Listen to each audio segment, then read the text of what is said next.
Even if mine is like that, I'm not ready to say it. Because where you will carelessly say, I must have Kasuki, Basukula Damuba, Basukula Dayala Muba, you know what you are doing? You are doing something that one day somebody wants to come and pick your child as a wife or husband and say, so you, the mother, you have sold out your family. Let's not talk carelessly. Because there is a theory that says that learners learn. Part of the learning is done through imitation. They see the teacher doing things and they think, oh, that is it. So if we are mothers and we know that our children trust their teachers sometimes more than they do with us. You tell them something and they want to find out what the teacher thinks about what you said or what the teacher has already said. So we should be great role models, conscious, because as we are teaching, we are worshiping Allah too. Then we also look at consciously getting their attention to the fact that Islam has to deal with time. Everything has its time. So that we inculcate the habit of doing the right thing at the right time. And so you are in school, it's time for prayer, you go and pray. It's time for prayer, you go and pray. The next time, another child will come. Madam, please, can I pray with you? And then you are forming a congregation. Unconsciously, it doesn't matter which school you are. The right of association and everything is there. The human rights say it. So you start that example and then it goes ahead. If we are in the school and the students are doing something, you just tell them, repeat this thing after me. In 2020 in my school, I told them, I said, if you are going to write examinations, students like magic. So I said, you put your pen in your mouth this way and say a verse from Surah to Kaf, if I can remember, Imam corrects me. Rabbana atina min ladun karama wa ahayilana min amrina rashada. I told them consciously at assembly, the candidates. So I will recite with them. Then I said, you put the pen in your mouth, say it and do this and write. Allah will make sure you remember everything. And then before they start the exam, and then they were doing it. So anytime they sit to start the exam, then the WAEC external examiner came, Madam, the students have been saying something in the class. I said, it's not something. We are communicating to our God that we are starting exam. This is an Islamic school. It isn't going into the time of the exam. Please allow us. Then they have mathematics the following day, call maths. And this examiner, when you murmur that thing, you will see. So I wasn't there in a class. So when they finished the first part of the paper and came out, then one came, a Christian. They didn't allow us to say that thing. I said, okay, so the next paper will come for us to say it. You see that they are picking it? Yes. Then we have, small things. Let them know that whatever we are doing, we are communicating. Whatever we are doing, let's put it in the hands of our Lord. And we have done it. They went for debate, they were going, and I said, recite this. All Christians and Muslims, they repeated, and I said, it means that Allah says we will win, and we are going to win. And we won the district debate. When they came, hey, Ru, your prayer worked. I said, it's not my prayer, it's in the Quran. We have established a habit in the school such that tomorrow Sunday, if any of you is passing, enter the school. The Christians will be having their service, and some of them will be sitting on the veranda. You know what? Because the Muslim girls who are in their menses would always sit behind the masjid and listen to hutbah. The Christian girls also will not enter when they do their church service because they are in their menses. Haven't we made an effect on them?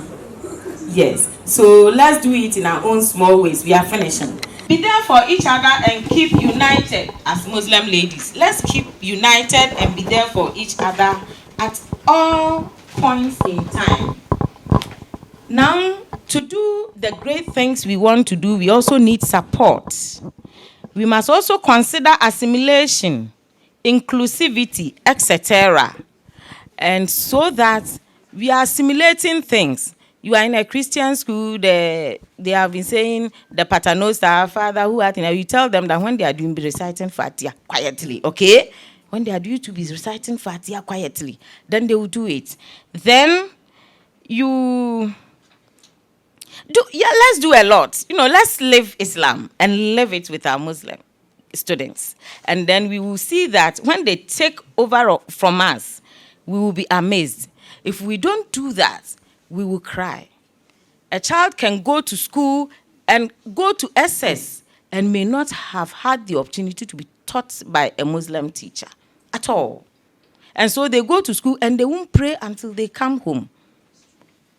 You get it? So if we are many as Muslim teachers and we are ready to move. In Tatco, the first time first year students came out, I went to the class. A boy got up and went out.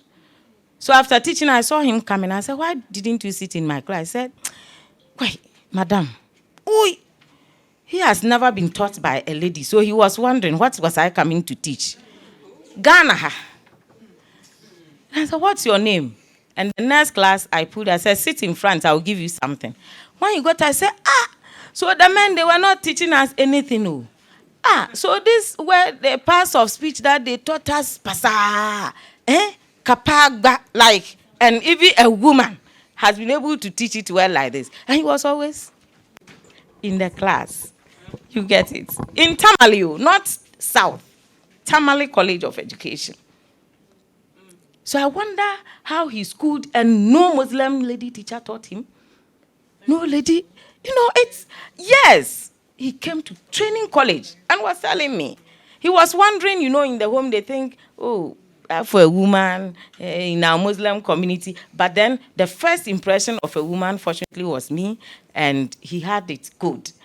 So let's not allow them to go up there without knowing that they have their mothers, their aunties, and other people are there who are useful. Yes. Now, there is a quote here that says, quote, never doubt that a small group of thoughtful, committed citizens can change the world. Indeed, it's the only thing that ever has. That is from Margaret Mead, a British. She says that. So we don't look ourselves as, we are a smaller group. We can do a lot. So let's not underestimate our number and relax. When we relax, we are breaking the good future that we want to change. Thus, the change we perceive in the future starts now and starts with us, educated Muslim women. Education, this is a quote, education is the most powerful tool you can use to change the world. That's from Nelson Mandela. So as we sit, wherever we are changing the world. Let's work committedly. You don't know what somebody will do for you because of the award she mentioned. I was receiving a call before I got a call. It's a US number. Then the man was talking. I'm establishing blah, blah, blah, blah. So, madam, you have a lifetime job. I've been looking for a Muslim woman to manage that job. And I saw it on Facebook. So I contacted somebody and I'm giving your number. So I'm giving you a lifetime job in Accra. Then I said, can you wait until about 14 years? Because I have 14 years to serve my school and retire. I said, okay, so can you get me somebody? Then Qatar Charity too has established a learning center. I'm telling you because we are teachers. And they called on me to look for somebody who is committed, a committed Muslim. It's from nursery to GHS. They are starting there's a clinic in it's a learning community. They want a committed teacher. It's Qatar Charity that will be paying the person, either male or female. If you know any committed Muslim, let's know. I will give the person's name out. So you see, as we are working, people are looking. Alhamdulillah. Then, in doing all this, we should remember that our reward is assured both in this world and the hereafter. Let's not expect. You see, when you work with expectations, you don't work well. Let's not have any expectation. Let's work. When it is coming, it comes. This year I went back to Hajj because of somebody, a parent in the school. Not the parent sent me, but the parent's friend. They just want to, so he called and said, Jampacho, birthday, I said June. So, oh, June, yeah, be. That was around February. Then May, he called and said, can you give me your passport page? I had forgotten. I gave. And he said, me do call Hajj, why? You're nice, you're no birthday gift. I said, oh, it's one lie. Don't send me. I've had the opportunity. Give it to the chief imam of Suhum. He hasn't been to Hajj. He's a spiritual leader. Okay, I will send him, but I will still send you. So I went with my chief imam. Yes. So I didn't know somebody was observing me somewhere. I didn't know the girls were talking about me in their homes. My MCE said she's sending me to the second lady. As I said, you do call women and children. Now, was on with one man. I said, no, as I Juma school, now they are taking me to Odan school. I said, I won't go. It's a big school, but will I have the opportunity to do my religious work the way I want to? Yes. Then, so, as we sit here, we are grateful to Allah for bringing us, and we are asking Allah to give us the might, the courage, the confidence, because the people we are working with always want to draw a blind on us. Once you are a Muslim, you have to be somewhere. When we don't get anybody, we fall on you. The Gonjas will say, upon a bisa like,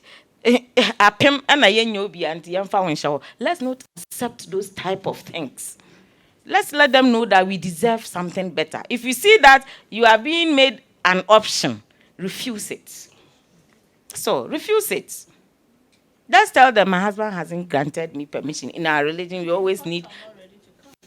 Yes. I can't do it. Let's not accept those things. Sometimes the way you even are, your superiors, they want to give you small problems. Forget them. Pray when you are going out. Allah nuru samawati wal ard. Recite, pray, and go out. They see you before they talk. They've forgotten what they want to tell you. Kode. Allah be ba Quran mujikunyao. Some darkness has never overtaken light. So let's know that is one challenge we are facing in Ghana. They want to always relegate us, but we will come out. Because it is Allah himself who is fighting for us. And teaching is a difficult thing, please, my sisters. Don't think you close and you go home, it has finished. Though. You come home, you are preparing lesson plan. You are reading. You are managing your children. You see, teachers go through labor every year, whether you are pregnant or not. Because when your students are writing exam, you can't sit or you keep going. When they come from the exam room, you are looking at their face to see how it went. Probably their parents are somewhere. They are not even thinking about them. May Allah reward us. Yes. And do it committedly. And know that to whom much is given, much is expected, because our words are supposed to do more for us. That is why when the Prophet Muhammad sallallahu alaihi wasallam was asked on who is most deserving of companionship, he responded, your mother, 3 times before the father came. I think it's a hadith narrated by Abu Huraira in Sahih Bukhari. I'm not very sure, but the Imam is there. He will correct me. We can't keep everything here. Yes. Then finally, let us remember that teaching is a calling that needs a lot of commitment. These and many more actions will help shape the future of education in Ghana and the world. Thank you for the audience. Jazakallahu khair. It is Merciful from Islamic Girls SHS. In fact, they say ribbon cutting, but as we can see, there's no ribbon and nothing to be cut. So on that note, I will just have to say something small, not much. We are Muslim teachers. or Muslims in teaching. Is it women in teaching? That is the name. But we all elected from, most of us elected from Islamic Education Unit. I wouldn't forget that. When this unit was formed at the beginning, it wasn't an easy task. It was a very difficult one. Getting teachers for our unit was not an easy one. I was privileged to be in a school where the OIC then, now we don't have them. The OIC was in that school. His office was in that school. And she took me as a pet. That is how I can say it. She said she liked me and I was her pet. So I did everything for her. Then when our unit was to be introduced, many of the teachers they posted to the place came back to her office with their letters saying that they could not teach in the Islamic unit schools. And the reasons being that they had certain words that they use, like uncouth, uncultured, barbaric, etc. And that they could not teach with us. So because of that, I got to know firsthand, because I was always close to the woman. And anytime they came with their letters, she kept them and she was looking around to get schools for them. So the first thing I did was to mobilize some few Muslim teachers. We went around the cluster of schools to gather more Muslim teachers. Then at the start, we had 19 teachers who were willing to join the Islamic unit. When we came to the OIC for transfers to the place, she gave every other person, but refused me, because she felt that I was her pet and she didn't want me to go away. So it took me so many days and a month and days to convince her to let me join my people, because they are uncultured. I am one. I can deal with them. So my colleagues too could deal with them the same way. But the Christians who were coming back to reject these things, she gave them the chance to go to other schools. So finally, she agreed and allowed me to join the unit. So as we speak, I'm a pioneer of the Islamic Education Unit. I'm coming to a point. Now, imagine what happened with us. Look at the insults meted to us. And yet, when we got the chance to be teaching there, what did we do? We realized that the Muslim teachers were effortless. We didn't put in our all to make our schools what we expected it to be. Because we were not even, I don't know, I'm looking for a word. I don't know the word to use.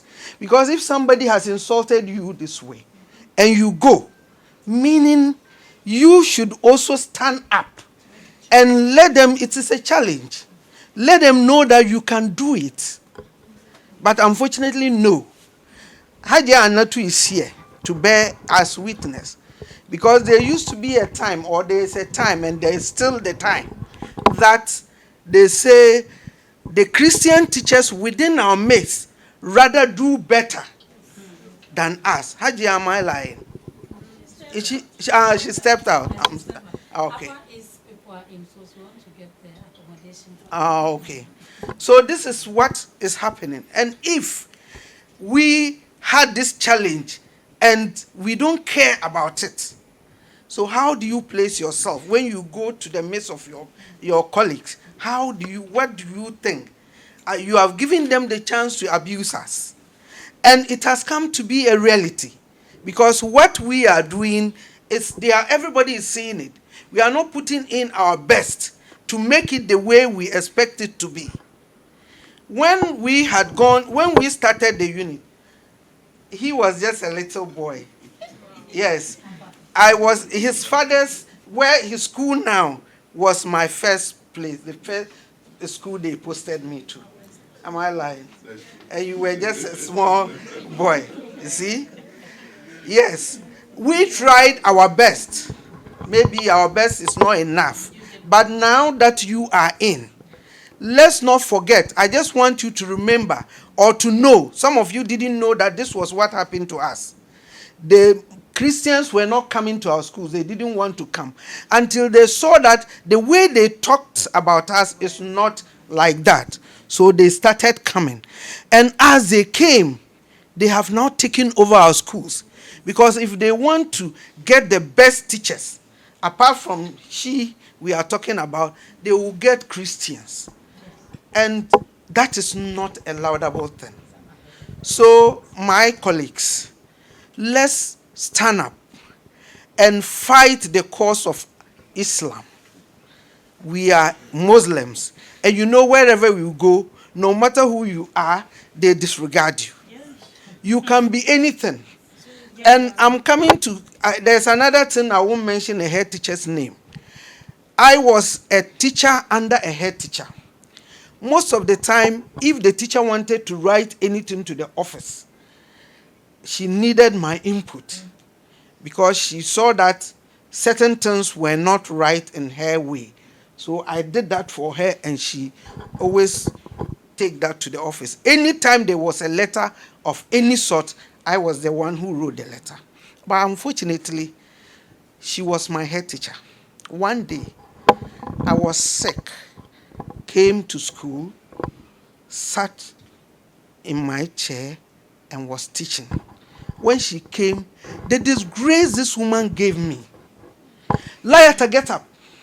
What are you sitting there? You are a teacher. Why are you sitting down? I said, Madam, have you ever seen me sitting down teaching? She said, no, you have to get up. That is not, in fact, before the children, I was disgraced. So, and you know, I am not coming to say much about Muslim men, but the men too are sometimes our problems. So we have to battle it with love. We shouldn't fight. Because if you fight, you will not succeed. You only use love to arrive at whatever you want to. I could do better, but just due to one or two reasons, I sat back. But after this humiliation, I said, no, I will not stop. So I decided to do what? To go to take my old resource, apply to Legon. Legon told me that my results were long overdue. They could not take it. So if I want, I should rewrite. Then I had to do something that they say access course. So it was this workers' college that we came for classes and we wrote. When we wrote, the first letter was given to me that you have passed for the first stage. But that wasn't all. You were left with 3 stages to go. It's not like today. Today is different. The 3 stages is, after writing the exam that passed me, I was to write a faculty exam, then I will pass. Then after the faculty exam, I write a long essay to that effect, and my final destination was to go to an interview. And that interview, you will meet about 45 to 50 panelists. They are not going to interview you. Not all of them are going to interview you. They will be seated. They are of different faculties. But going to the mess like that, it's not an easy one. But that is what you have to do. When I got my first letter, unfortunately, the houseman didn't accept. But I wanted to continue because that humiliation was something I didn't want to have again. So what did I do? I contacted a friend and then asked the friend that whatever they are doing about us, those who have passed, get me informed, because I won't get the chance to know whatever is happening again. So the woman was feeding me. As for the long essay, I had chosen child trafficking in a community. So after I was writing that one while awaiting other things. Then the faculty exam day, they called me 2 days to the time. That my friend called me and said we had a faculty exam, so I should come. I was there. I wrote the faculty exam. When the results came, I couldn't even go to look. So it was one other auntie of mine who pushed me, and then we went. When I went there, I looked on the board, my name was not there. I was about to leave when she told me that, let's go to the administration and see. We went there, and then they told me that, oh, they have removed the first list, and the second list was that was there, so we could look. So they gave me the first list to look. Luckily, my name was there. So I went. And the conclusion part before I sit down is that on the interview day, I didn't know. So that friend called me and said, Laeta, when is your date of interview? Because we have 3 days, starting today. So I got confused, because I don't even know of anything, and it's starting today. And she told me that it was 8 o'clock. So I got up. Immediately she called me around 6 o'clock. I had already finished prayer, but I didn't have time to bath. I just went and pulled my spray and managed to leave the house. Somebody wanted to, a brother-in-law wanted to offer me a lift, but I said no. The man of the house will be coming from that direction. So if I sit in your car and this fellow sees me, I may lose whatever I'm going, because I don't even know if today is my day or not. Then I declined and went into trotro. In the trotro, I really saw the house person going. So you can imagine if I had sat in that car, he would have moved me out. So when I got to the place, it was a day. I went, a gentleman asked me, are you here for the interview? I said, I don't know, but he said, what is your number? I gave my number as 0044. Then the gentleman said, the seat vacant is yours. And you know the seat vacant, that was just close to the door. So I went, immediately I did this. I couldn't sit on the seat when the other fellow came out. So I had to enter. So when I entered, there was a lady in afro hair. She is, I don't know whether she's still in Legon, Madame Akumete. Then I didn't know her. She did this. She saw the panic in me, and she did this. I should relax. Then when I got in, the interviewer was also good. He said, Madam, Hajia, Amaria, how do I call it? You know, it was a way of calming me down. So they interviewed me from there. Then on my way, I met a gentleman who said, are you from the interview? I said, yes.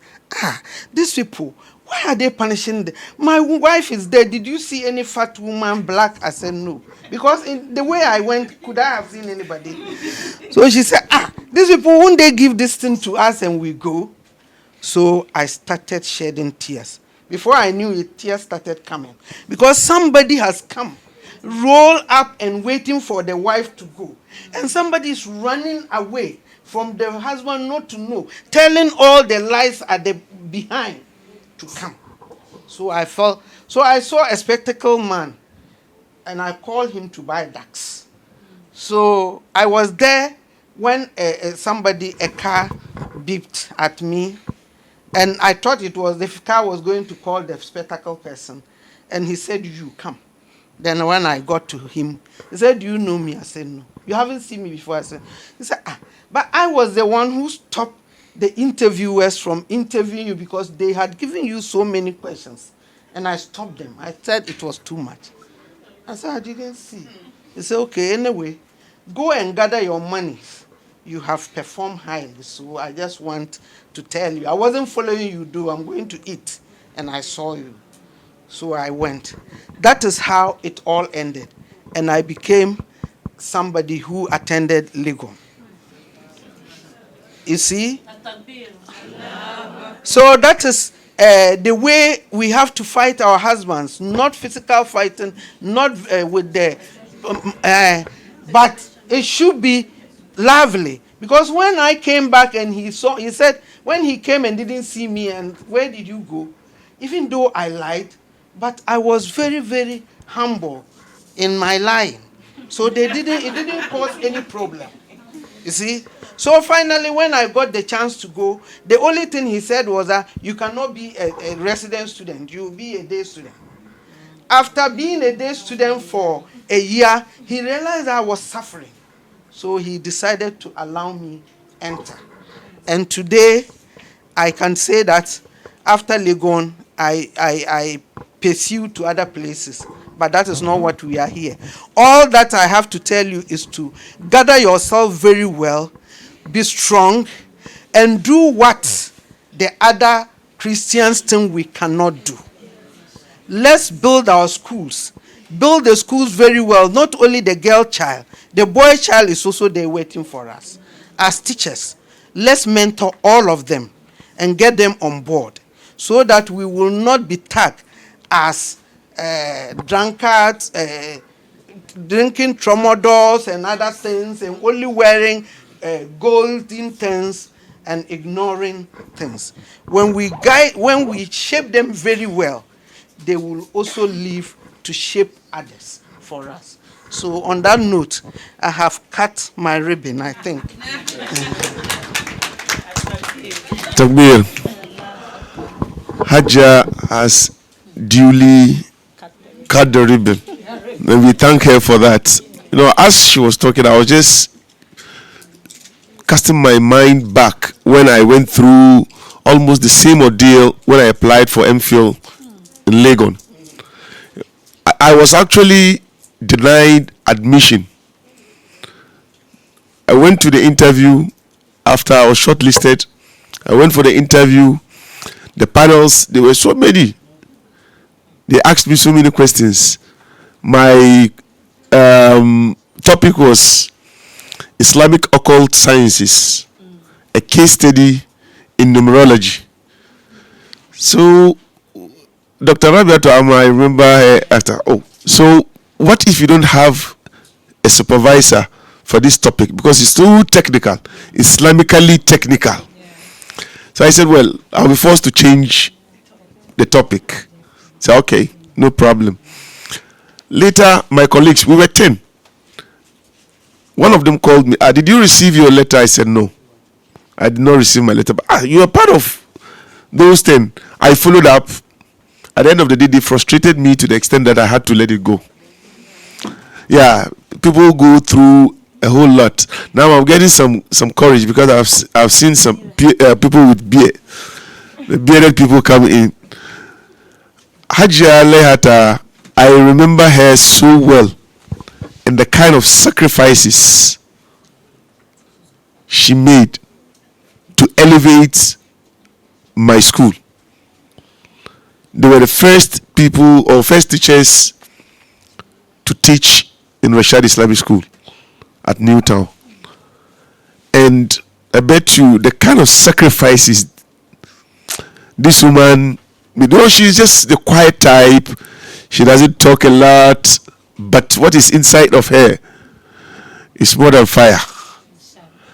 Like they did a lot for the school, and we were one of the best Islamic schools, if not in Ghana, maybe in Accra, one of the best schools. So I take this opportunity to thank her again. Yeah, thank you for thanking me for thanking her. So we thank her so much for the speech she gave us in place of ribbon cutting. Thank you. Assalamu alaikum. To add to what he said, I can also said she made me who I am today. Yes, because I'm one of the, let me use the word, stubborn teachers from Rashad. But when I met her, she treated me differently. She also didn't use the stubbornness of a head teacher, but she rather used gentle. And I saw that, no, why am I doing this? And do you know something? When she was going on pension, this one is a secret, but then I wasn't due for her ship. But she looked at how active I was. She passed behind me and went to the then district director, Mr. Abanfo. I know this teacher is not qualified, but I want her to head the school because she's good. So when she came out, I said, Madam, but you know I don't have.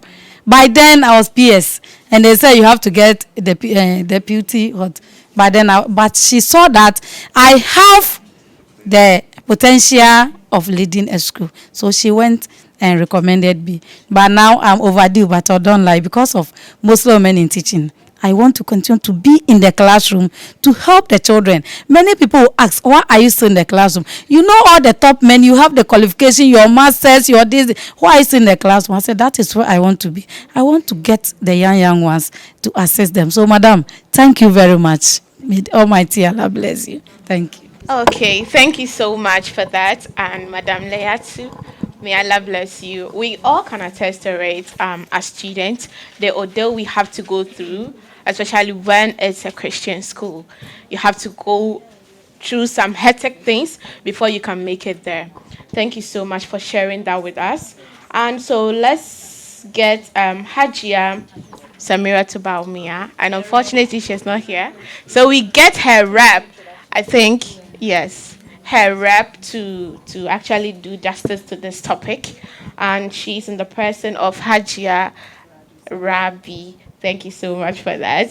And she's going to, and she's going to talk about. So before we do, we give her the opportunity to talk, because today we the teachers here, we want to hear something sweet from what they have for us. Let me take this opportunity to introduce my daddy. Actually, he was supposed to chair, but he didn't come early, so he's now the co-chair. I call him my daddy because he always guides me a lot. And he's no person than engineer Isaac Umar. He's an engineer, but now a retired. And he's really doing well. Tibet, in the Zongos and other things. If you are looking at the family, he's the one. So daddy, they want to see you. Atagbe. And I think we also have Upper East in the house. Do you have Upper East here? Upper East, we want to see you. Mashallah. Okay, thank you so much, Hajia Aminatu.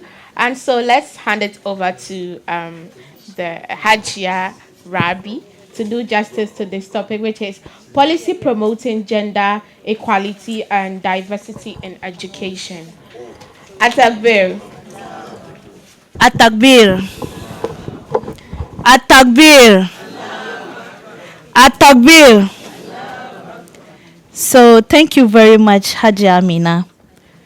And then I wish to start with a heartwarming greeting, which is greeting that is one that is of Islam, one that gladdens our hearts, and one that connects us naturally, which is Salamu alaikum wa rahmatullahi ta'ala wa barakatuh. Honestly, don't expect me to speak less, because today I'm torn in between the politician I'm supposed to be and the Zango girl I am, plus the Muslima I hope to be better. Honestly, this, Madam knows, opportunity came to me last night. And I deem it an opportunity because I have listened to great speakers speak. And then I keep reflecting because although my age is that minute, but I have been able to interact with a lot of people across the globe, both virtual, one-on-one, either ways. I have done that. Some have watched me on TV, like my big brother was telling me. I have also watched others speak. And this room is one of the very practical rooms I have stepped in when it comes to discussing issues concerning Muslims and Islam, more especially Islamic women. We do sit, talk, read the scripts, and go away. But sitting to listen to my senior speakers, especially Mommy and my senior sister, I realized that they were very practical. I so much know they could quote or they could write speeches or plagiarize speeches from other people, but they didn't do that. They could connect with us. And that is why I would say I am quite confused. However, I'm so happy that they couldn't avoid the political language I am coming to touch on. I will speak politics, but I want to precede that with reality, with facts, because before I'll bring the political facts in addition. First and foremost, I'm stepping in for our honorable mother, Hajia Samira Tubaumia. She was supposed to have been here, but she actually is in equally important event, just like this. And she says we should tell you she's with you in spirit, with all kinds of support, and it's under her leadership and mentorship that I am here to share her few words with you. I'm also bringing you greetings from the entire National Zango campaign team for NPP, more especially our leader, Honorable Ben Abdallah Banda. He has always been with this family. I actually represented him when you had your first program at Kanda, and then today again I'm here. I don't regret being here because I know how I feel deep down my heart. My heart is so gladdened. Allahumma a'izal Islam wal Muslimin. Allah idawka musulinchi. We have listened to people speak in this room, and I am going to ride on the back of all that they have said. We have seen what Hajiya Safia does on daily basis to project Islam, to conscientize the young ones in her school. And I'm sure she shared it because in practical terms, all of you are female teachers. And we hope that you would emulate all that she has done or even do better than she is doing today. Madam spoke to us about her plight, about what each and every one of us goes through, and for the young ones, what you are likely to meet. Don't let it scare you. Draw inspiration from that. I see hope, and I see that we are living hope today. Living hope in the sense that when you look through this room, we don't need an interpreter to speak Hausa, Dagbani, Tree, or Gonja. No. We are all reasoning in a common language, which is English. It used not to be so. And it is basically telling you that the Muslimah is now getting educated and we are appreciating our true worth. Those days, when Muslim women, and Hajiya Safia mentioned it, couldn't feel proud to wear the veil in some parts of this country. Gone were those days when we were shying away from introducing our names ourselves as Rabbi because the sister who is a Muslim, the brother who is probably a Muslim, or me myself who is a Muslim might not be projecting Islam properly like today. And that, I would say, has to do with both government, parents, we ourselves, and also the society at large. How do we do this? Madam has done well. I'm pretty sure the beginning wasn't easy. She brought together some of you and said, we have a monster chasing us. What is the monster? The gap, the discrimination they spoke about, the humiliation, the disrespect, the name calling. is what pushed her. She said, look, we are tired of the talking. We don't want to keep talking. Let's come out and act. And madam, may God keep blessing you and your entire team. And each and every soul who supports your team in any way, even if it is by encouragement. This is a call for us. When you hear jihad, we were always described as jihadis. And not those same people looking deep to know the kind of jihad we are doing. There is no jihad for women than what we are doing in this room. Knowledge is power. Liberation is power. Knowing your worth is power. Accepting whom you are and moving out of there, improving on yourself is what makes you powerful. Which of us in this room can say you are not proud of Ajia Samira Bawumia? Who in this room can say you are not proud? Even if you didn't share or you don't share the same political ideology with her. She is MPP like myself, I agree. But she walks shoulder high. You know why? Her parents gave her education. You know why? She met good teachers like you who encouraged her.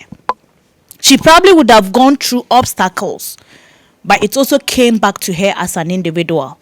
So this is me, Samira Bawumia. I am Fulani. Should I let it limit me? No. Should I stay behind and say no? I need to step out and let every Ghanaian know that the brain beneath the scarf, the brain beneath the veil is functional like anybody's brain. And that is what we are enjoying in this country. It's time for us to reason. And when I say reason, we have been very, very reasonable and rational. However, Madam spoke about being deliberate about what we are doing. We saw how she would be deliberate in putting IS in the mouths of her students. We saw how she would be deliberate in checking the menu to know what is in it.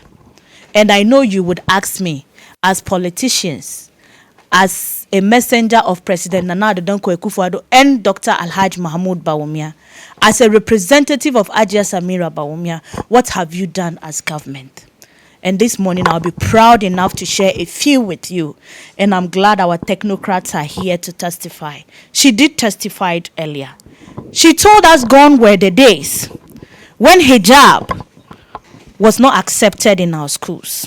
Then when our teachers, when our Islamic leaders, when our key stakeholders in education came up to say, no, we are proposing that you allow our Muslim girls to cover their heads. This government, under the able subordination of Alhaji Mahmoud Bawumia, we gave it the way, and now you can see most schools, even international schools, do have students covering their heads, which says the hijab, our priority, the hijab, our identity, the hijab, our pride is not being undermined. Secondly, this government has looked into social developmental interventions that are deliberately aimed at supporting girls. When Madam spoke about Tamale, I am Hausa by tribe. My father is Bari, my mother is Baara. I'm pure Zango person, but I was born in Tamale. Warjahaka kabadwa amma. Kadwa amma, mama warjai. Katchang tijin palse. Yes. So I speak very fluent Dagbani and maybe some broken Wale. When Madam was speaking English, I could feel Wale in her tone. Are you Wale as well? Fantastic. I know when Wale people speak because I have been with them. Yes. So man yele Wale finfin. Aha. As for Gonja, I'm yet to learn more, so I'll come and speak Gonja. Because of JM, I'll speak Gonja. I'll soon tell you to go home. Fulanis are my Fulanis are my slaves, so I don't even what they say. So let's go and say I'll speak Banda very soon. So you see, through these social interventions, initially, the gender parity we are enjoying today, Madam, you are in the classrooms. You now see the number of boys against girls. Even as recent as our age, When we were in school, I read Agric in secondary school. My class were only 4 girls, as against over 30 boys in my class. Now it's not like that. Madam, you go to the science class, and if you are counting 50 boys, you are likely to count 50 girls, or even in some cases 60 girls or 65. Enrollment of girls has increased. Why? Because when you go back to Sanargo, where my father's house is, the woman that would have come out to sell her belongings, the woman that would have been struggling to persuade her husband to allow her girl child to go to school, is bold to do it enough today, because the man, instead of shying away from the cost, they both, instead of shying away from the cost, today will push their words in school, because the government has taken the load. And in somebody's voice, that Ghanaians will not appreciate this until President Nana Addo Dankwa Akufo-Addo hands over to Dr. Mahmoud Bawumia. Then they will say, hey, Nana, yeah, they will say it. And that is why I am begging you this morning to permit me to go a little bit political. Dr. Mahmoud Bawumia has been the only vice president in this country, and you can fact check me, who has lifted or has uplifted. I know Madame swerved it because she's a technocrat. She can't speak the way I'm going to speak. But that was the truth she said. She said the only time that we have had a Muslim getting very close to a higher position in this country, and that is the presidency. We are washing our hands, preparing for it. It's not a takeover of this country, but it's fair representation, equitable representation of us in this country. We are not being aggressive about it. We are just begging you that the woman you are in this room today, don't even say al-Muslim, ahl-Muslim. Don't even say that. It's valid. But look at yourself as a father, as a mother. You have children. If we all come out to support Dr. Mahmoud Bawumia and Ajia Samira to be the president and the first lady, what prevents your daughter, my daughter, your sister, my auntie from also approaching that? History would have been written, isn't it? So it is time that we look deep and not just say the colors. Yes, the colors are good. But it is time to put away the colors. Look straight. Look at each other. The struggle Madame and Co went, the MPhil interview he went. Do you know why they had to go through that struggle? It's because we didn't have good representation in these panel. If you are part of the panel, if Madame gets opportunity to join the politicians in the gender department or the gender ministry, or the education ministry, if you get part to serve effectively in government somewhere or even at the district level, don't you think when a Muslim person is befitting of a favor, the person will get it without being bullied? Thirdly, this government has again, through Alhaji Dr. Mahmoud Bawumia, secured His Excellency, secured 40 slots so far of Cuba scholarship for mostly young women to go and study medicine. Atakbir. There are a lot. If you don't know, when you go, check from your own constituencies. Fantastic. You have just heard of it. I'm here talking about it. We are hoping more will come. And that is why I chose to come here. You know, there is something about share. This useful room we are seated in. Do you know thousands of young women would be glad to be here? Thousands of women, female teachers would be happy to be here, isn't it? But you haven't been able to bring everybody at a time. So it's a process. Today that is the 40. Tomorrow might be the next 40.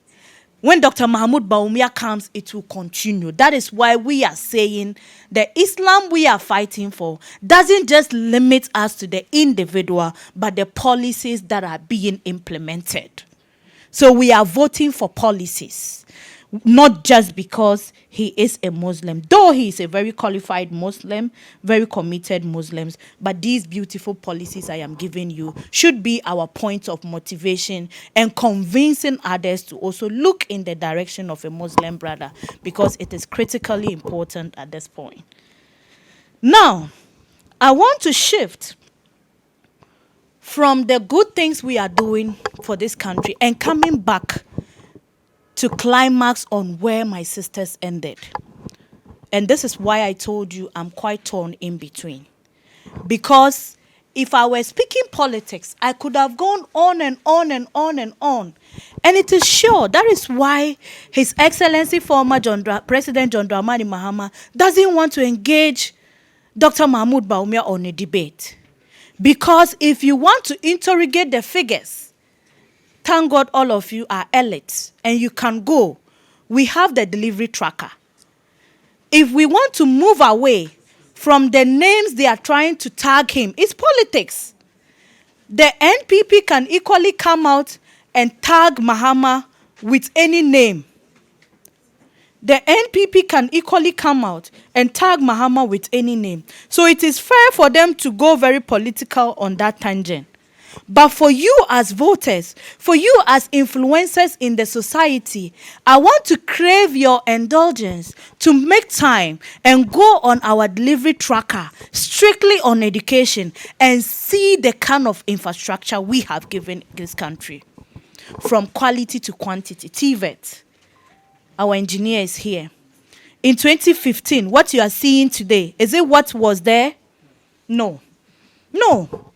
Even if Daddy is John Mahama today, Daddy will tell me no.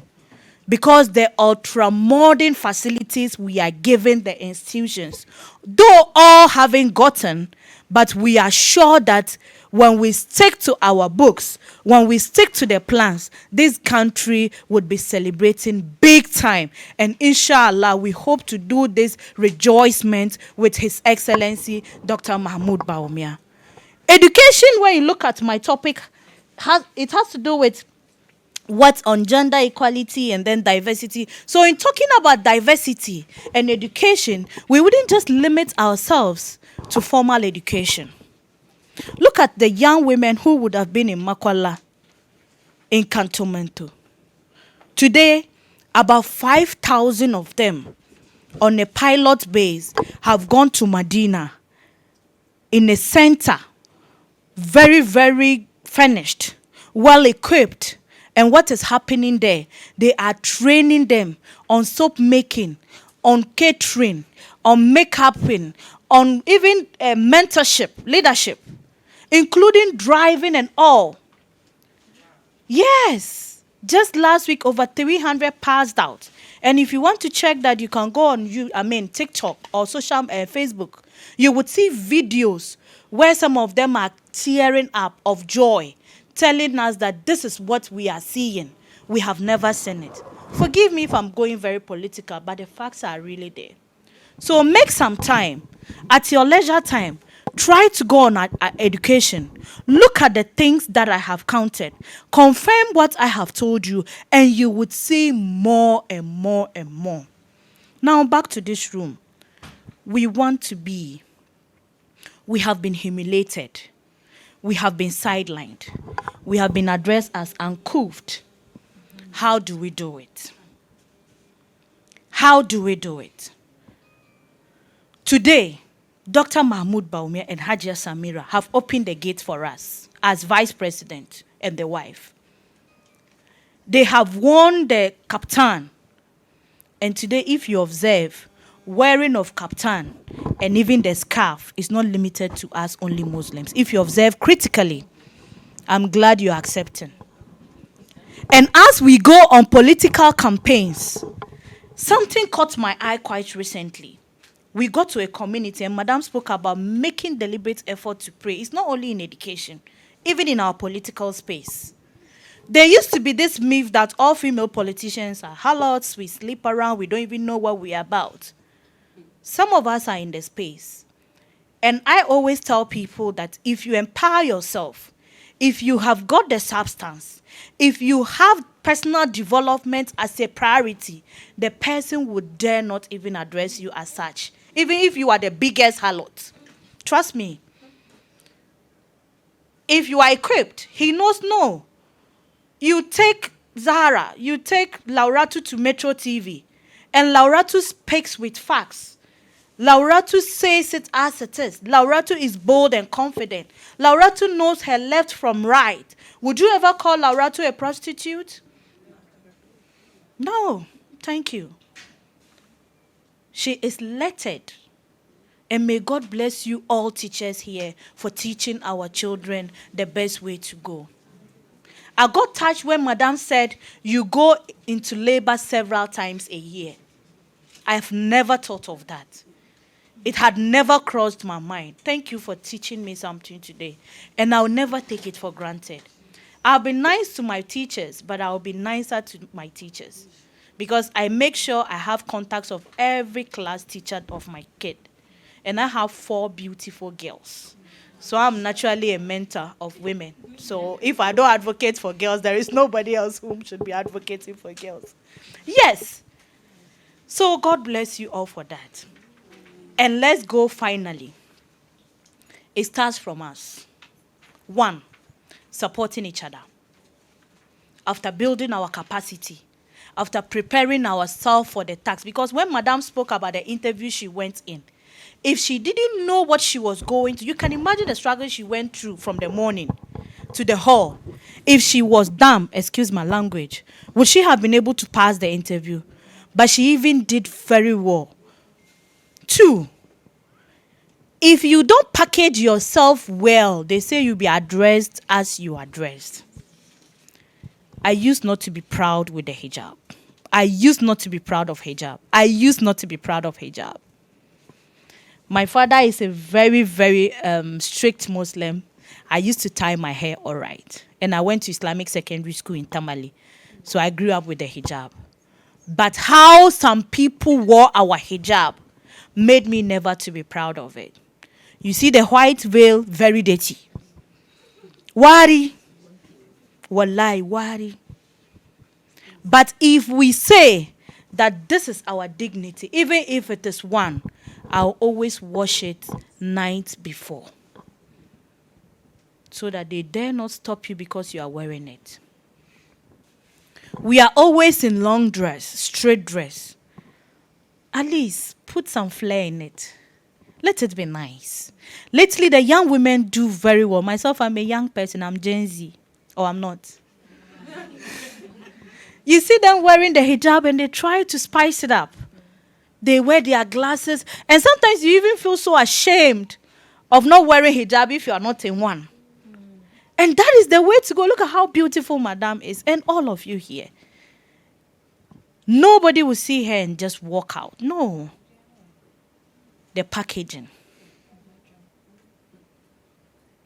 Madam spoke about our language. Madam said it.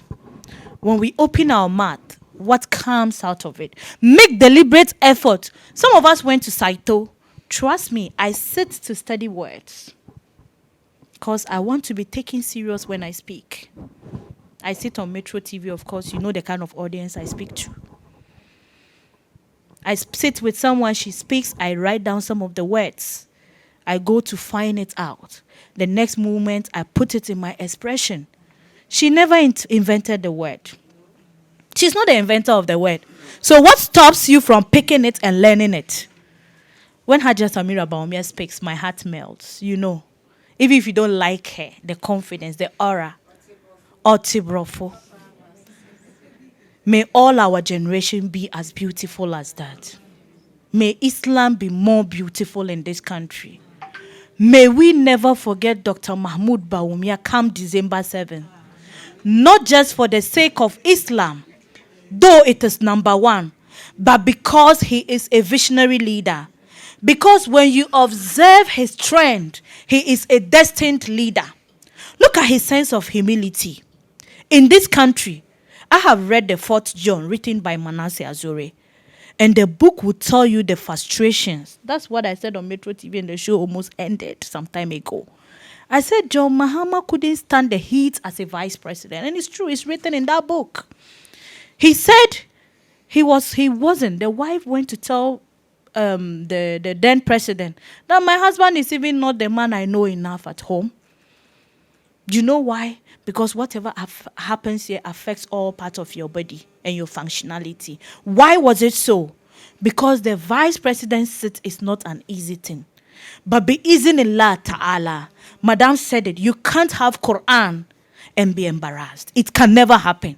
Look at Dr. Amin Anta as a finance minister, stepping in. Just 2 days ago, look at the sense of humility demonstrated. He said to the bondholders who were affected that Ghanaians, we know your monies were affected. It wasn't in our interest that Ghana lost these monies. It wasn't deliberate to have made you go through that. But we were in a crisis globally, and you had to go through that. So we are very sorry. A leadership that would admit, come and tell you we are sorry. Against that leadership, I'll do politics because I'm a politician.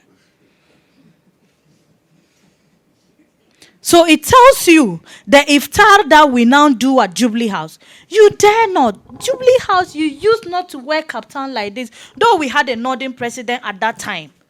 But Jeda Maya Finki, Anje Miki Madam Oniho, who should show my appointment. Yes. Today we have gone to the Jubilee House with our veils many times. We have had iftar. We have prayed congregational prayers in Jubilee House. And it is going to continue, inshallah Rabbi. But it has to start from me and you. Accepting each other, doing our things well, trying a brother, and see where he would take Islam. Finally, I have seen how much you have been with me from first word to the last word. I'm very grateful for your attention. You have been very sweet women. May Allah subhanahu wa ta'ala keep blessing you people. May you never lack. And may Islam forever be as beautiful as this. I am so happy and feels very privileged to be in this room. Do you know I had to change my flight 3 times last night to suit this program because I'm going on Agenda 111 monitoring trip to Bolga. And if you look in my car, I should be running to the airport. My bags are already here. But I don't regret a minute with you all. Thank you so much. Thank you so much. Okay, so let me introduce someone, a very important guest among us today.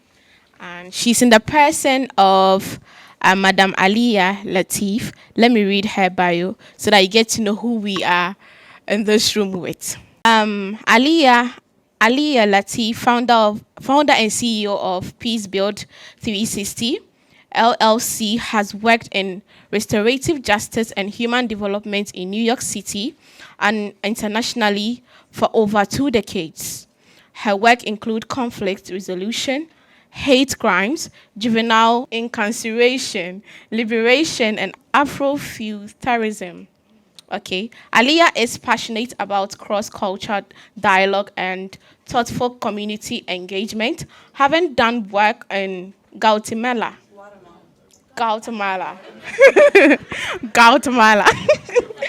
London, Jamaica, Germany, and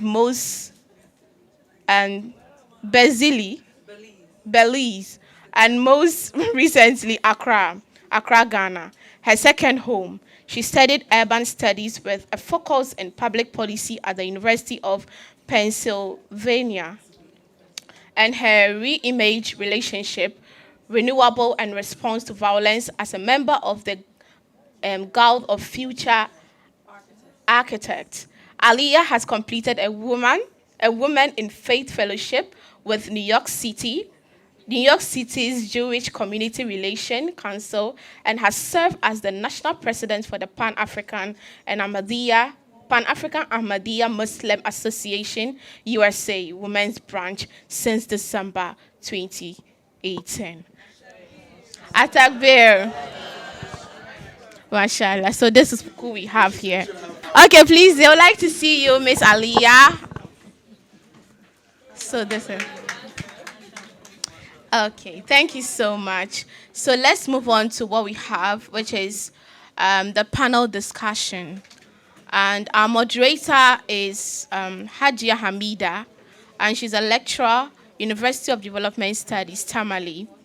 And the panelists, we have Madam Saudatu Adamu, and we have Hajia Silatu Abubakar, and we have Hajia Abdul Karim Fusaini, and they are all teachers, Fusaina rather, and they are all teachers. So this is our first panel discussion, and our moderator is Hajia Hamida, a lecturer at the University of... I think before we do that, we have some of our dignitaries would like to take their lead, because this one is teachers.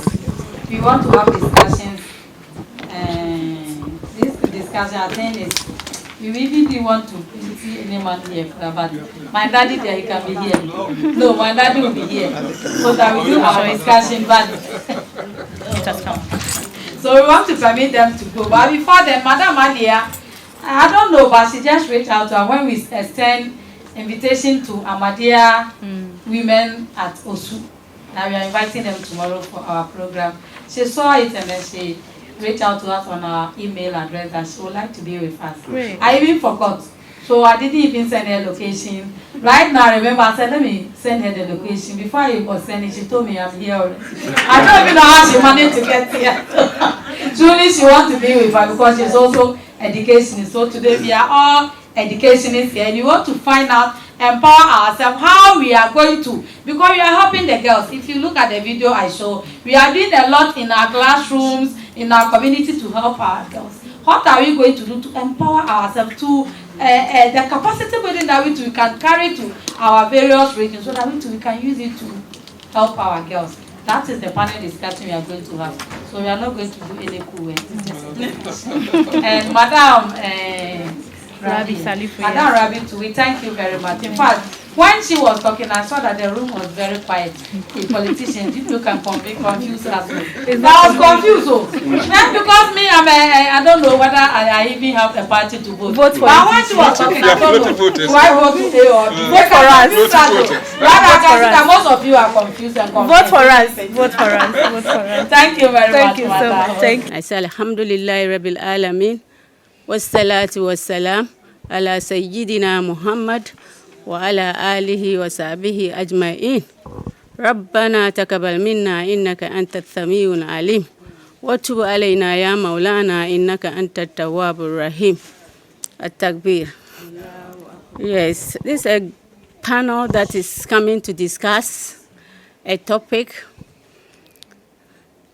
that has something to do with the contribution of the Muslim women historically,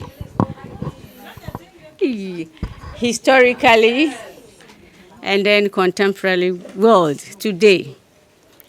We really want to explore the contribution so far and the impact the education has made to a Muslim woman in our contemporary world. We will not leave out the history. We'll touch more on the history. We'll look at what has transpired in the modern world and then what we have on the pipeline to be able to achieve our aims and ambition as Muslim teachers. I'll start with here I have Hajia Silat Abubakar Zeba or Ziba. Adamu Saudatu. Okay. Thank you very much for that beautiful introduction. Yes, we'll start with when we talk of education and a Muslim woman. Can I start with you, Hajia Sila? We talk of a Muslim woman or education, educated Muslim woman. What are we referring to? Okay, let me just give the opening remarks. I'll deliberate on the topic. We talk of the Muslim woman. We talk of A Muslim educated woman is a person who has knowledge, skills to be able to empower herself and that of her society. It doesn't go beyond that. Your home, which is considered to be your main destiny, will benefit from your education. A lot of women who have had education have been able to manage their homes. They have been able to manage their homes, took care of their families, and then aside that, they have been able to develop spiritually and morally. So our main aim, we are going to look at the contribution of a Muslim educated woman to the society. And then we'll start by looking at who is an educated Muslim woman. Ajasila, can I start with you? Assalamu alaikum wa rahmatullahi wa barakatuh. I think this morning, education has already defined in so many ways. We are also looking at it when we said a Muslim woman or educated Muslim woman, we are looking at a Muslim woman who is proud to be what? A Muslim. Not just a Muslim, but what? A proud Muslimah. So I think this morning, Ajia, I don't know the name. She said, Ajia Rabi, no, Ajia Seferada. Yeah, when she was defining education, she said, and Mandela said, education is what? Is the powerful tools that can change a society, that can change from the individual to what? To the society, to the community, and then the world what? At large. So I think when we look at Islamic era, the early stage of Islamic era, Sayyidina Abu Bakr, before he became a Muslim, it was through education. His own sister, she learned. When we said education, we are talking about both secular education, formal and then non-formal, and then the semi-what education. So she was there reading the Quran with the husband. When the Prophet Sayyidina Umar wants what? He hates what? The religion with what? Passion. And he promised that today it must come to what? An end. So he promised them that today I'll bring the Muhammad sallallahu alaihi wasallam the head. So what he was going, and then he met what? Allah. That is how Allah arranged his things. He met his own friend. Abu Bakr, where are you going? He said, today I must bring Muhammad's head. And he said, no, before that, then go back to your house first and see your sister and husband as what? They are now what? Muslim. He was like, my sister is not possible. Then he rushed there. Allahu Akbar, at-takbir. Before he entered, we all know what happened there, right? The first thing that he heard was Surah to what? Dawah, that is Quran 20, I think chapter 1 to 3. Dawah ma anzalnahu alayka al-Qur'ana litashqa. Because it is their language, so they understood it better than we. He heard it, he decoded it, he was like, wow, this word is word from what? Allah. That is what education what does. No, one of the education, that is what they do, so I don't know. Educated Muslim women can also be explained or defined as a Muslim woman who acquires knowledge and skills that helps her in taking care of both the house, her kids, and the society at large, the family life, and the general well-being of everybody in her family. We look at education, as is said. We have so many Quran verses that encourage us to study. That hadith, we also have hadiths that encourage us to study. Hadiths that tell us that seek knowledge, even if it is what? In China. This one, it wasn't specific. whether you are a man or a woman. It means that education is very, very important. The name of thy Lord who created. So if education were not to be important, we wouldn't have come across all these things. So in a lot of verses in the Quran, we have so many things telling us that we should read. And when you read and you educate yourself as a woman, you not only impact yourself, but your spiritual development, it's of highest sense. And then you look at another Quran verse. If you can't read, you cannot practice your religion well. Yes, so Allah said, I created you to worship me. That's woman halakatul jinni wal insi illa liya'budun. I've created men and what? Jinn to worship me. So if you don't educate, if you are not educated, you cannot what? Practice your religion well. So we'll look at the historical background of education. Because before we were lagging behind, Muslim women were not allowed, we were deprived, we were denied a lot of things. Muslim women were not allowed to go to school. In certain societies, we still have those kind of lifestyle where a woman is given and he's not what? He's not allowed to. A woman is giving birth and is not allowed to even have access to education in that society. But now, alhamdulillah, we are here, we can write, and we can, what? Speak.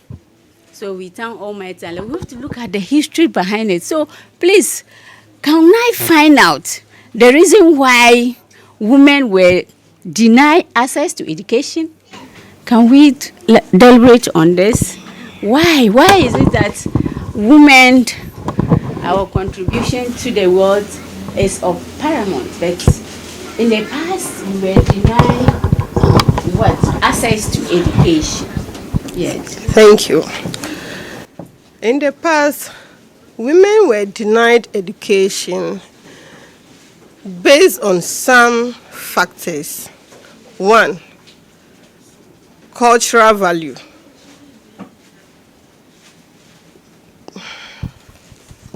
Cultural and cultural values. Two, the norms.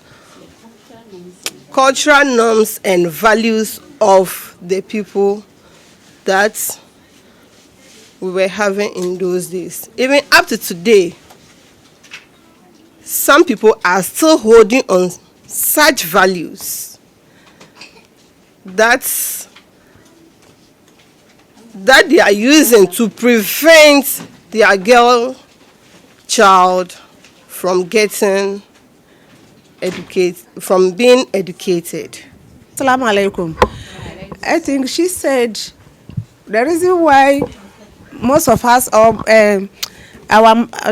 grandparents refused to send our parents to school was that based on what? Cultural value, based on culture and values, or the way of doing things. I'm also adding, because they also lack the knowledge.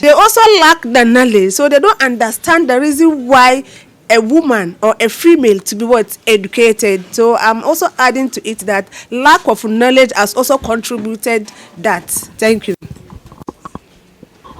Thank you very much, Aja Sila.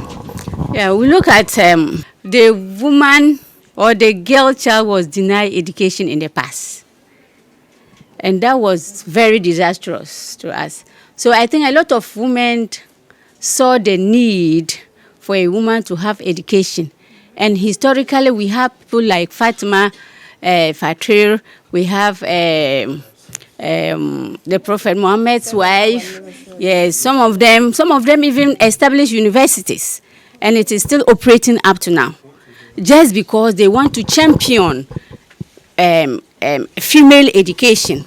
And really, we are enjoying. Look at the history behind the way female were suffering, even before Islam. You give birth to a female, and then the female was buried alive for the fact that she cannot contribute to anything on the society. This was a problem we were facing. And when the Islam was propagated, we realized that that one was not being practiced. Before Prophet Muhammad preached against that one cannot be done. But still, we realized that, women were still suppressed. You grow up in a society and they look at your role not to be significant. You don't have a role to play. But when you look at women, female, Prophet Muhammad's wife, sallallahu alaihi wasallam, Fatima, if not because of education, wouldn't have been benefited from the hadith that I've just quoted. She was able to document about 2,200 hadiths, and it is benefit the Muslim Ummah in the world. So we see that women education should not be something that will be put under the carpet. We should champion women education, and we as teachers, if you look at the history behind educating a woman, in fact, you are in a school, you want to adapt girls and make sure that they are well educated. We look at even the contemporary world. Look at now, before you get to the hospital and then consulting room, you get there and you won't even see somebody in a veil. But at Takbir Allah, this time around, you move to the consulting room, we have female doctors, Muslims. We have female lawyers, Muslims. We have female teachers, female lecturers. And it is because of what? Education. I remember because I'm adding to what you just said. Because of education, that is why today we found ourselves here at Takbir. Dr. Rabiatu has done so much, so well. Dr. Rabiatu, Dr. Suleiman, Fatima to Suleiman, and then Ajia Samia, and the rest. They have done so much to us that today we are here with what? With the veil. I'm quoting Ajia Safia again. I know we are all teachers here, and then we are proud Muslims. Please let us adopt a strategies that we can add up to our students. Our students are copying us directly or indirectly. I quite remember when I went to my school, during the Ramadan, the then house master, they will get up at 5 o'clock and prepare the sahur for them, 5 o'clock. So before they finish taking the sahur, it's 5:30. But alhamdulillah, when I went there, I have take it upon myself. I'll sleep there, I'll get up, I'll down, and I'll prepare tea for them. If it is right, we'll prepare the rice for them, anything that you think of. And it has made the Ramadan so easy for them for the past 3 years now. So please, wherever we think we can contribute to our community, we can contribute to our students. We are mothers, as she said earlier. And we'll continue to be a mothers. Teaching is a calling, and also a profession. For some of us are just, we take it as profession, and some have taken it profession and then calling as well. I remember I said that I want to go to an Islamic school. I want to contribute to my community. And then somebody said, no, don't go to the Islamic school. I said, why? He said, no, if you should go to the Islamic school, where you are, who should also work that? So you have to stay there and and help them. But from what Ajia Safia said, I think she has convinced me to go to an Islamic school, inshallah. So pray for me. I'll go there because inshallah we'll do more. One of our our assistant headmistress, I even call Ajia Anatu. When she met our student with the veil, wallahi, she will take it and put it in the rubbish. She will not even give it to you. She will dump it. No, it's okay. Because of the security reason, she would take the veil and put it So I call Ajia Anatu. I say, Ajia Anatu, this is what is going in my school. Ajia Anatu say, no, you have to take action. Do this, do that. So she has directed me. Inshallah, we did it, and then alhamdulillah, finally the headmaster then called us in his office, and then we address it. Alhamdulillah, when she started insulting me, I didn't reply to her. She said, "Oh, go where you. Who do you think you are?" She has insulted me. I've never uttered a word. But when we met at the panel discussion in the headmaster's office, that is where I started talking. Then they asked her to apologize to me. She was like, "Hey." And the headmaster said, "Apologize to them." Then I told her that I want it on the written form because she has disgraced us on assemble. So she has to go back and then write, and then before we forgive her. So sometimes, please, wherever we are, let us adopt a strategy that we can help the school and help our community. Thank you very much, Ajasila. Yes, what she's just mentioned is not something new. We've all faced it. And if each and everyone is coming out with a story, we will not end it here. We all face it in our various schools. And then sometimes, I remember Ajay also mentioned it, that silence is what? You know what you are doing. When they are fighting you, don't fight back. Just observe, and you achieve what you want. May Allah do it for us. Amen. Yes. Hadia will also touch on the impact. Hadia will tell us the impact of Muslim woman who has education. What impact have they made in our society? We have a lot. We can mention a lot. Hadia, can you touch on it for us?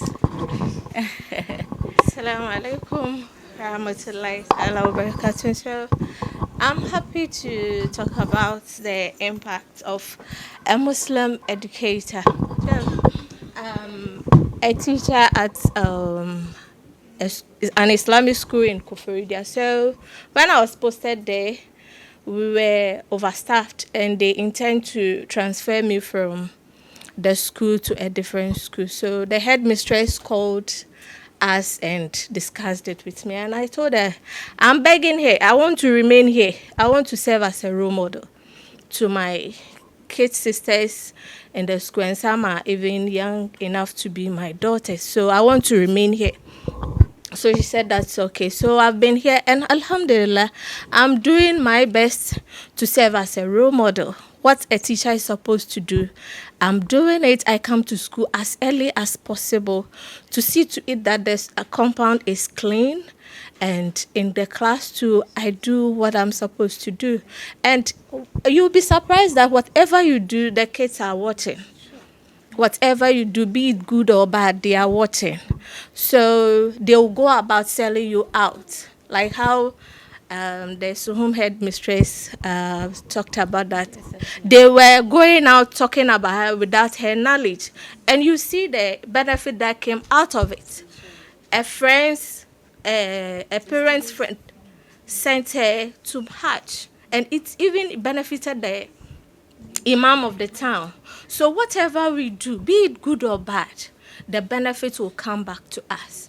So as Muslim educators, especially women, when you educate a woman, you've educated the nation, because we take care of the kids in the house, we nurture them, we give them whatever they are supposed to do to come out as good leaders. So when we have the education, we are able to impact the society, our homes, the country, and even the world at large, because you wouldn't know where these children will be going to. You understand? So when you do it wholeheartedly, it's going to benefit all of us. So this is the little thing I can add up. Atakbir. In fact, the discussion is getting interesting. Yes. The impact is so great, and we have to continue doing that. For me, my story, if I'm going to bring it out, won't end this program now. Yes. I was in a Christian school, and believe me, if I step on the campus of Legon, University of Ghana, all the levels, 400, 200, 300, I have students. I sometimes go and they'll meet me and call you, this, and especially the Muslim girls and boys. When I was in that school, I met weed smokers. You know, Madina area, they were threatening teachers. If you think you are a man with 2 balls, come to Zongo and see. That was what they were doing. And when I stepped in there, I was the only teacher, a Muslim teacher in that school. And the Muslim students were plenty. And they said they were giving them troubles, they were giving them this, they were giving them that. Even the district, by then our district officer called on me and said, Adia, continue with the work. I make sure that every Friday, I organize them. I don't know whether some of them are here. I could have one or two, maybe. Fridays, every Friday after Juma, go and pray Juma, come back, and then call them. I have something to entice them. Some of them were not ready. You entice them with music and dance and all those, but when they come, I know what I wanted from them. I give them the moral talks. I tell them how to pursue, how to take their education serious. And believe me, the first batch that was, they were informed 3 to write. When they wrote the exams and they finished, we never had that problem again. I was able to calm them down.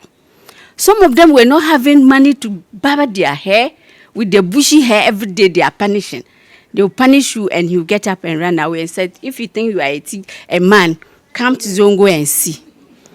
I'll meet him, and then give him money. I said, please go and do that baba for me.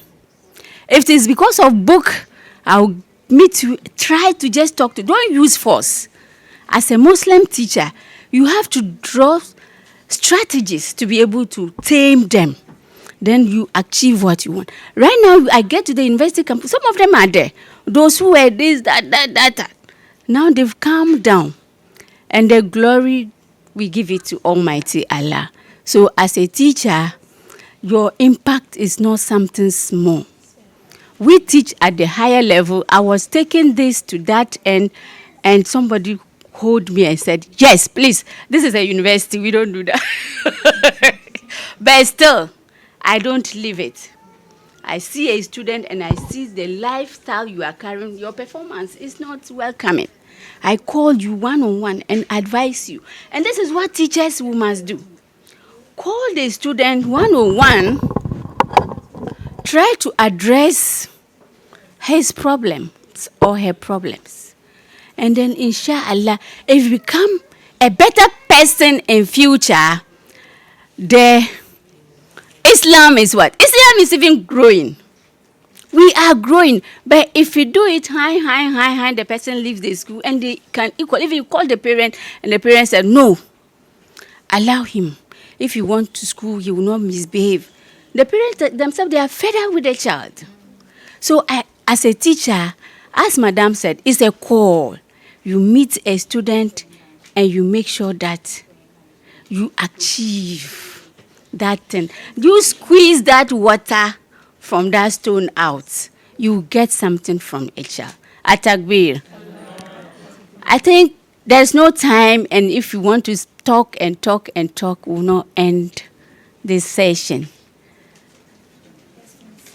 Yes, so on this note, we'd like to hear from you. Those who have questions for us, we are ready to. Please, I would like to add my voice with regards to Hadia Mina's question. And my sister, Hadia, don't be confused whether to go to Islamic school or a Christian school, because as a lady, you are not only impacting on only Muslims, you impact on Christians as well, and even boys.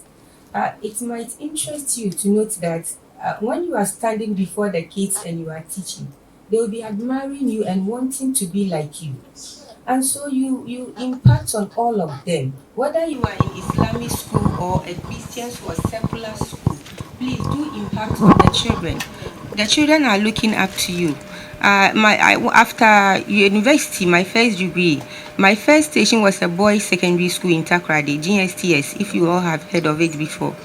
And I made so much impact to the extent that today, some of them are medical doctors, others are in America, and there was a time, it was very hard, and a student, my own student, sent me 8,000 Ghana cedis. That was last 3 years to solve my problem. And when they see you, the way they they, like Madam has been saying, that we are pregnant always, every teacher. So you see, when they see you, the way they behave, you feel fulfilled.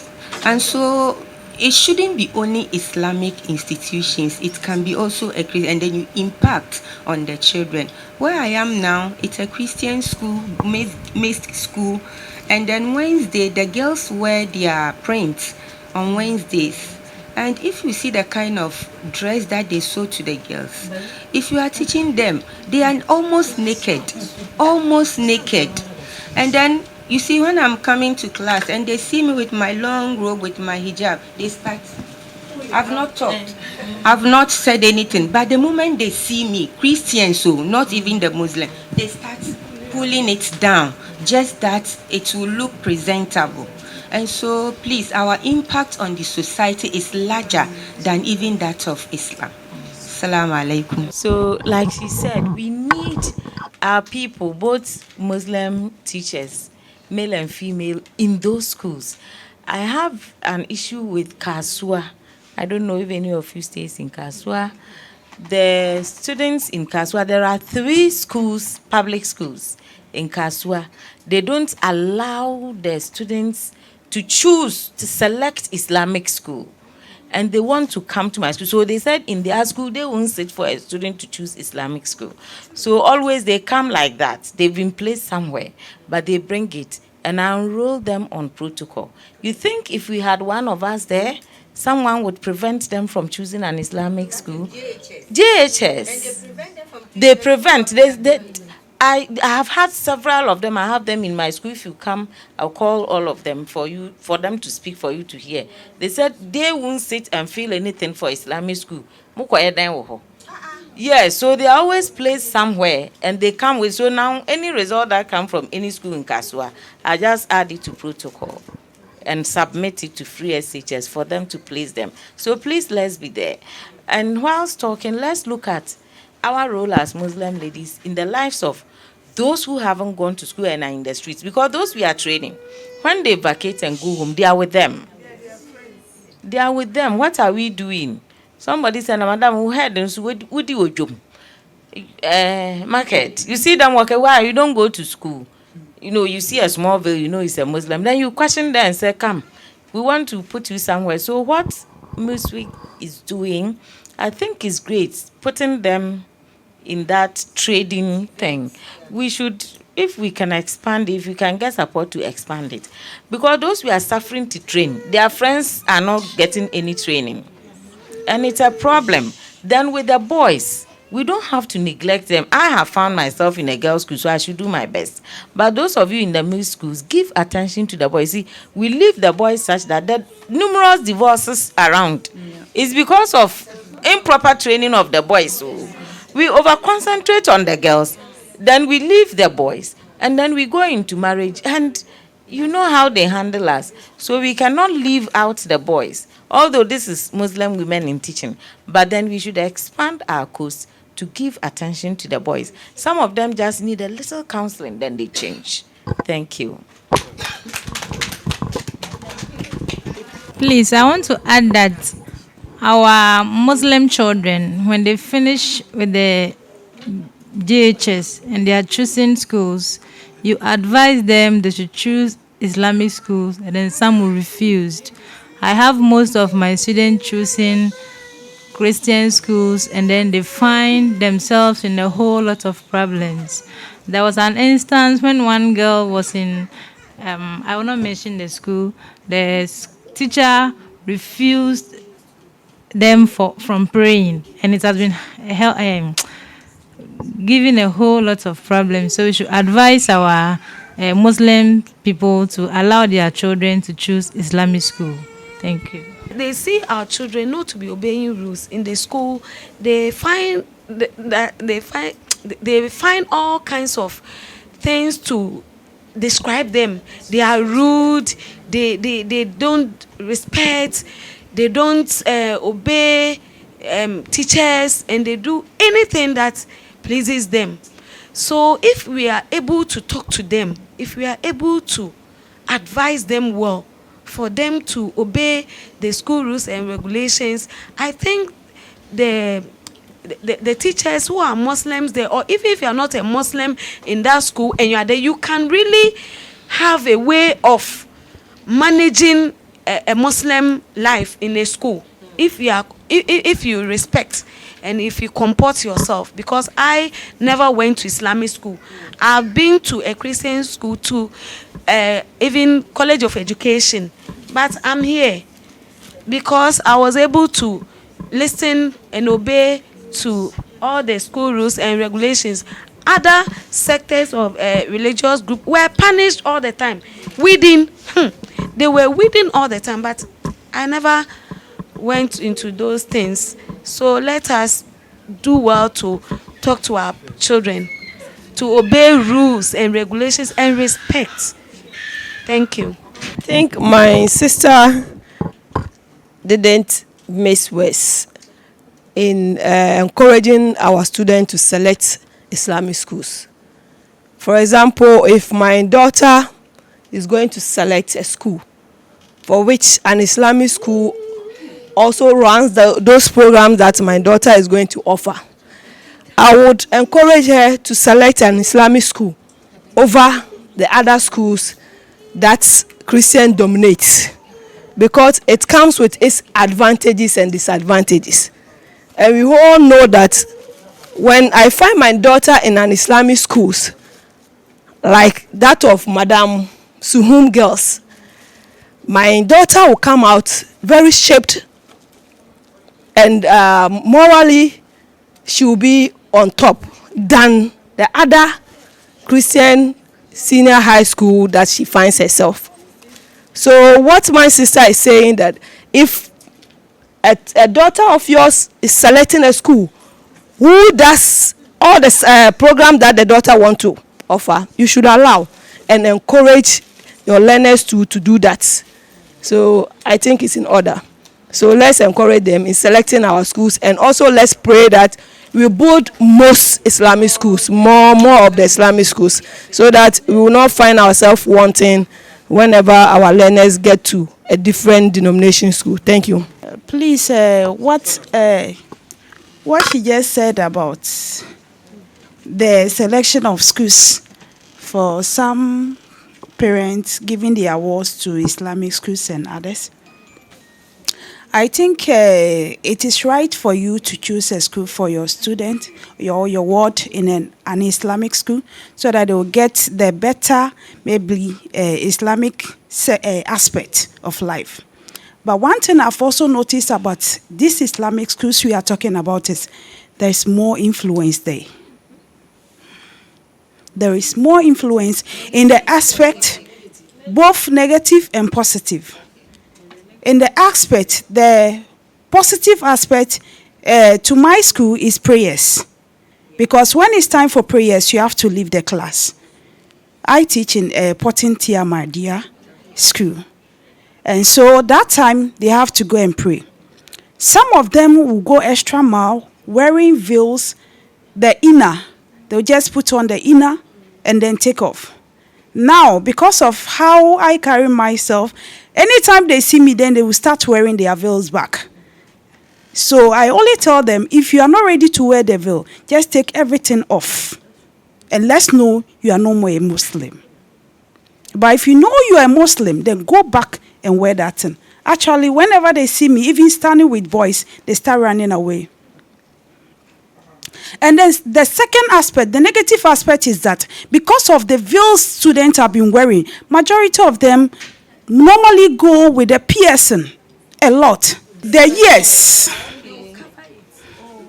a lot of them. It's something I've observed. And then some of them, when they get to the school and they are back, because of what they've seen their colleagues doing, they also want to practice. But where are the parents when they were piercing so many? The question I say. Yeah. You understand? They are coming from the home. Yes. I want to say this because I was having about, shall I say, 4 siblings or family members who stayed with me when they were attending one of the Islamic schools. But when they came back, for one, she was fast enough to go and do some piercing in the school. Yes, they do it. They do it. They do the PSN in the school. So when others came, I told them that if you don't know and you do any PSN and come back here, you are doomed. So it's one of my principles. So I do advise my students a lot, especially about this PSN. Because when you go to the Zongo community, now we should know that the world, how shall I even say it? The system does not belong to we, the Muslims only. We are only, maybe, shall I say, 30% of what? And then we are trying to excel and go higher. As Ajia said, was the Suhum Senior High. I would say that was the first senior high that motivated me to go higher in life. Because if you know, when I was doing my internship back at training college, my mentor was going to Accra by then at Agogo Training College. So we had a chance to pass there. So at that moment, they were coming out from the classroom, and the way the veil was just coming out, I was just saying, sir, I want to be like this. I will teach in one of the senior high. And he said, Rahima, you are not even done with your training college and you are thinking of teaching senior high. And alhamdulillah, I am there. So please, I want to advise our children. We just have to advise our children that whenever they go to school and they see any negative aspects, they shouldn't even go for that. Please. And then, as headmistress is also here, I think you also bear with me, or when you go, you can try. Because of the veil, we are not seeing a lot of things. On Thursdays, for me, every Thursday Thank you. morning, 7 to 9, I do, I have a program because of PLC. Because of PLC, the teachers their PLC. Then I and the assistant headmistress, Merciful, who is a Muslim, we do what we call family life education with them. So at that moment, everybody removes the veil. That's what I do to them. Everybody removes the veil, and so we see. We see those who are plaiting, we take that opportunity to see whether you've plaited the hair well or you've added hair. It's on Thursdays they do that. They remove the veil for us. After that, then they wear it and go to class because of the male teachers. Yes, thank you. The discussion is becoming interesting, and then time is also running. I think the call has been made. And if you are a teacher and you are here, I think you've learned a lot. You have to tighten your belts. We have a battle. And the society that we found ourselves, we have a battle. And our battle is to get more people educated, especially Muslim children. MashaAllah. We thank Almighty Allah for this session. I think.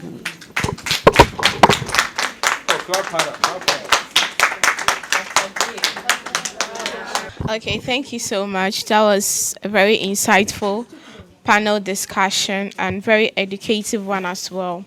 Okay, so we have a UNESCO representative here, and she's going to take us through some form of a workshop, and she's going to be the facilitator as well.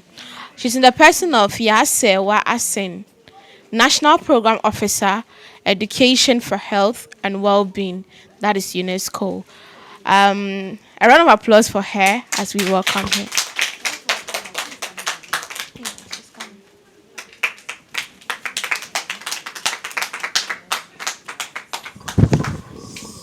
Okay, so the theme or the topic for discussion is overcoming challenges and barriers faced by Muslim women in education. So that is the topic. So my name is Yasewa Saninsen, but I am a proud alumni of TI Media Secondary School, Kumasi. So all that you were saying, I was like, okay, but I'm a Christian and I went to a Muslim school. So what are you saying? My parents shouldn't have sent me to a Muslim school. So it's all about socialization. It's all about socialization because before your child leaves home to secondary school, she's already shaping. And it takes, for lack of a better word, the evil spirit or other unforeseen spirits to change your child's upbringing. Because my father, a mechanic, told me, you know nothing. The only thing you know in this world is your books. And you will marry, you give birth, your husband will name the children after himself. But the knowledge, the education that you will impact in yourself through your books, even if you divorce, he can never take it away from you. So yes, they'll go to Christian school, they'll go to Muslim school. But what were they taught? What were the principles that were imbibed in them before they went there? Because I was told, okay, as a girl, you have to pierce your ears once. So what would really motivate me to go and do 3, 4, 5, 6? Back in school, people were, so Kumasi, Amas, we used to share border with a night club. My school, back in Kumasi. And directly opposite the school is the sports stadium. And the sports stadium has a lot of pubs. But you see people jumping the wall, going to the clubs. Yes, prayers, we close at 11 because of Juma prayers. Fridays, people won't come back to school. Parents don't know where they are, but they say they are going to Juma prayers. So to me, it's all about socialization. Yeah, you will even see their eyes. But they will scale the wall. I'm not saying all of them were Muslims. Yes, some Christians also scale the wall. But all I'm saying, it's about socialization. Let's do our things right from home. Because I must say, your parents did a good job. Because headmistresses are here, teachers are here, and all that. I like the submission the teacher who used to teach at GSTS mentioned. She can put her hands on her chest and say, this doctor, I trained her or him. And she is reaping the benefits of the knowledge she impacted in their lives, be it Muslims or non-Muslims. So yes, in as much as we would want our wars to be solely in Islamic schools, we should also be liberal. If you don't get a Muslim school for your ward, don't say that's the end of it. Okay? Either Muslim school or non-Muslim school, what you've taught your child is what you will reap. Just like me. Okay? So thank you. So what am I to do? I'm so glad you mentioned about this, you being a Christian at a Muslim school. My husband went to the same high school that you went to in Kumasi, Eman. And I went to school in the United States, and there was no Muslim school in my town. There was no Muslim school within driving distance for us to go to. And my mother didn't want us to go to Muslim school, specifically because she wanted us to socialize and to be able to get along and operate in all types of environments. She said, I want to raise global citizens. I don't want you to be closed-minded or small. I want you to understand the world is very vast, and what you'll learn in a school might not necessarily be the truth, because we went to schools that had no other black students there. In our town, there were no women in veils. So if you didn't have a veil on, my mother was the only one in our whole town who would wear a veil. 30,000 people in New Jersey, and sometimes niqab on her face. But she believed in education, so the education was at home already. So on weekends, we go to museums, and when she teaches us about Uganda, and she teaches us about Hottentot and different tribes, and she teaches about the Nile River and the birthplace of civilization. So when we would go to the schools that had very few black people, and the teacher would tell us, oh no, Europe is where the civilization began, we'd raise our hand and say, no, we were at the Museum of Natural History, we met a PhD, and he told us that, and they said, oh, where did you read that? Oh, it's in a book my mom showed us. And then they write letter home, oh, your child's so smart. Oh, thank you for the book you've given us.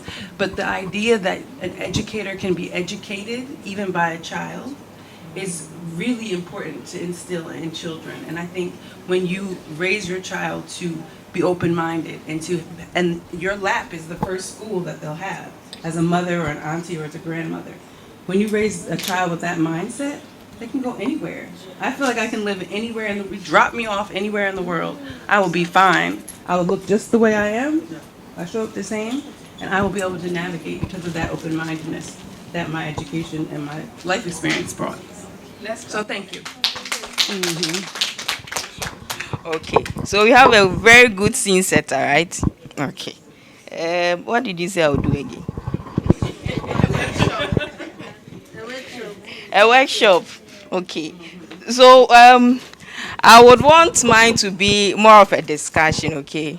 Because I will speak and you also come in as the discussions unfold. So challenges faced by Muslim women in education. Okay. I would rather, before we delve into Muslim women, we are women before Muslims. So before we are Muslims, what are some of the challenges we face in our education? Yes, now we are very able, okay, we are up there. But before we got there, we faced a lot of hurdles. A lot of hurdles. Being a girl child alone is a hurdle. Because you don't know me, I had my menarche was 11 years. Imagine me, as cute as I look now, and I'm about close to 40 years. Since 11 years, I've been menstruating since I was 11. So what are some of the challenges we as women face in our lives, even before education and we becoming Muslims? I know some of us were born Muslims, some married to Muslim husbands and all. But what are some of the challenges that are shaping us to be where we are now? Question you ask, what I would like to say is that even as at now, educational background, as at now, that we are teaching in our various schools, there are still, excuse me, some Christians who are stereotyping Muslims. You imagine a Muslim come for an Asia to go and celebrate Eid. Then you say, I won't give you Asia to go home to celebrate. So when you come back from home, then your hands will be red and black. At this time, you don't know what Hina is as a teacher who has completed university. And then as a teacher, a Christian teacher, you don't know. Now, this white thing that we put on beautifully is called hijab. To the extent that you want to stereotype because they are not Christians. You want to say things that will denigrate them. You understand me? So these are some of the challenges that we are facing as Muslims, even teachers and our own students. That is why our sisters are advocating that we should go to Madam's school because she's a Muslim and I'll feel comfortable there to pray. You understand? So let me ask you, once you were at TI Ahmadiyya or whatever, is Ahmadiyya? TI Ahmadiyya. The original one. Were you forced to go to mosque to pray? No, why not? No, don't force you to go to the mosque to pray. You understand me? And one thing is, we Muslims, when we see our sisters, Christians and brothers, we see them as our own. The way we relate with them, that's not how some of them, I'm not saying all of them, some of them do not relate with us like that. And so it becomes a challenge to us. You understand? Yes, I do. And then they provoke you in that manner. When you go into, they say, oh, Muslims now were violent. We are this. You understand? And so me, I won't talk. Like the other sister said, you insult me as head, I won't talk. I won't mind you. But you yourself, your conscience will fight you. You see me and you panic. You understand? Because I keep on praying that God should guide you and me. So if God is guiding you, when you see me, you will panic. That is how it is. And then they will say that, hey, Drew, we go to Malam. We don't go to Malams. We pray. If you see a Muslim lady praying, you have to be afraid of that lady. So I acknowledge the religious stereotypes. And unfortunately, you see these fingers, they are all not the same. What your inclinations are may be different from other people. But the only thing that can cause some behavior change for people is attitude. Okay, so you may not alter a word, but your actions and reactions may cause the person to think otherwise.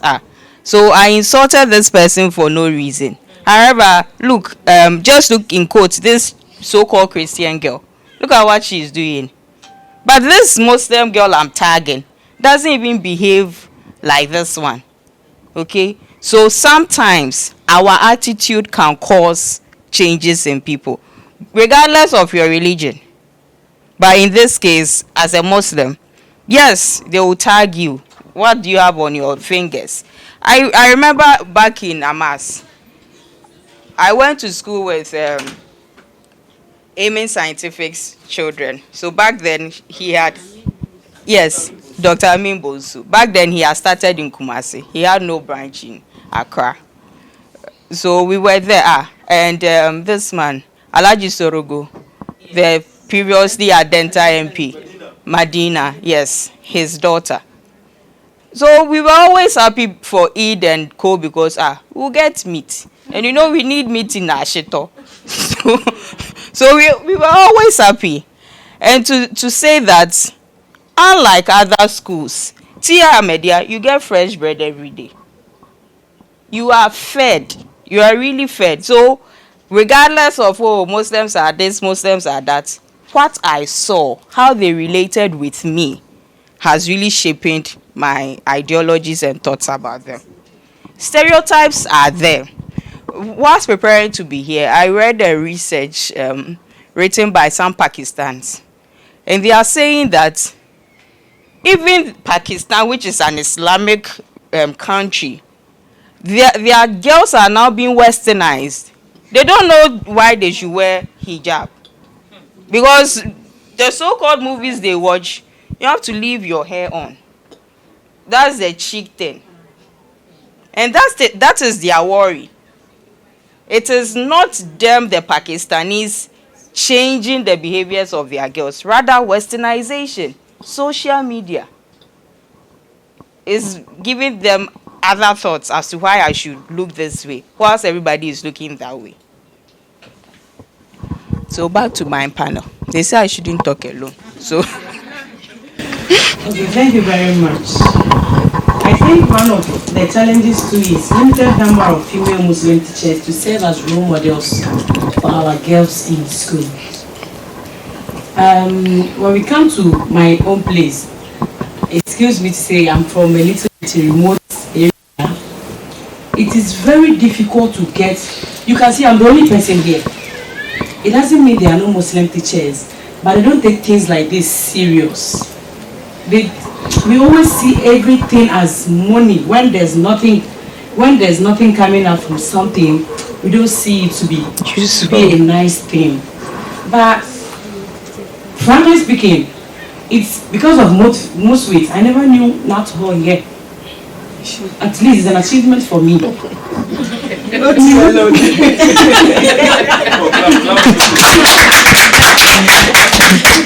an achievement for me. And when you come to my school, frankly, I'm the only Muslim teacher over there. And from the beginning, even my HR was not even wanting me to come there because I was given an opportunity to choose the school I wanted to choose. And from the house, before getting to the office, I programmed my mind already. That is where I asked, and they said there's no Muslim teacher. And I said, that is where I want to go to. And when I went to him, he said, no, madam, they don't have PV. I said, yes, I still want it. Because I was taking release from a different district to that place. And the school not having PV will affect my salary. But I thought of it in a different way that, no, I can still manage with it like that. For them validating me in my own school. So I decided to come. And frankly speaking, it was not easy. It was how to understand yourself is a problem. How parents will understand you is a problem. And I started in KG.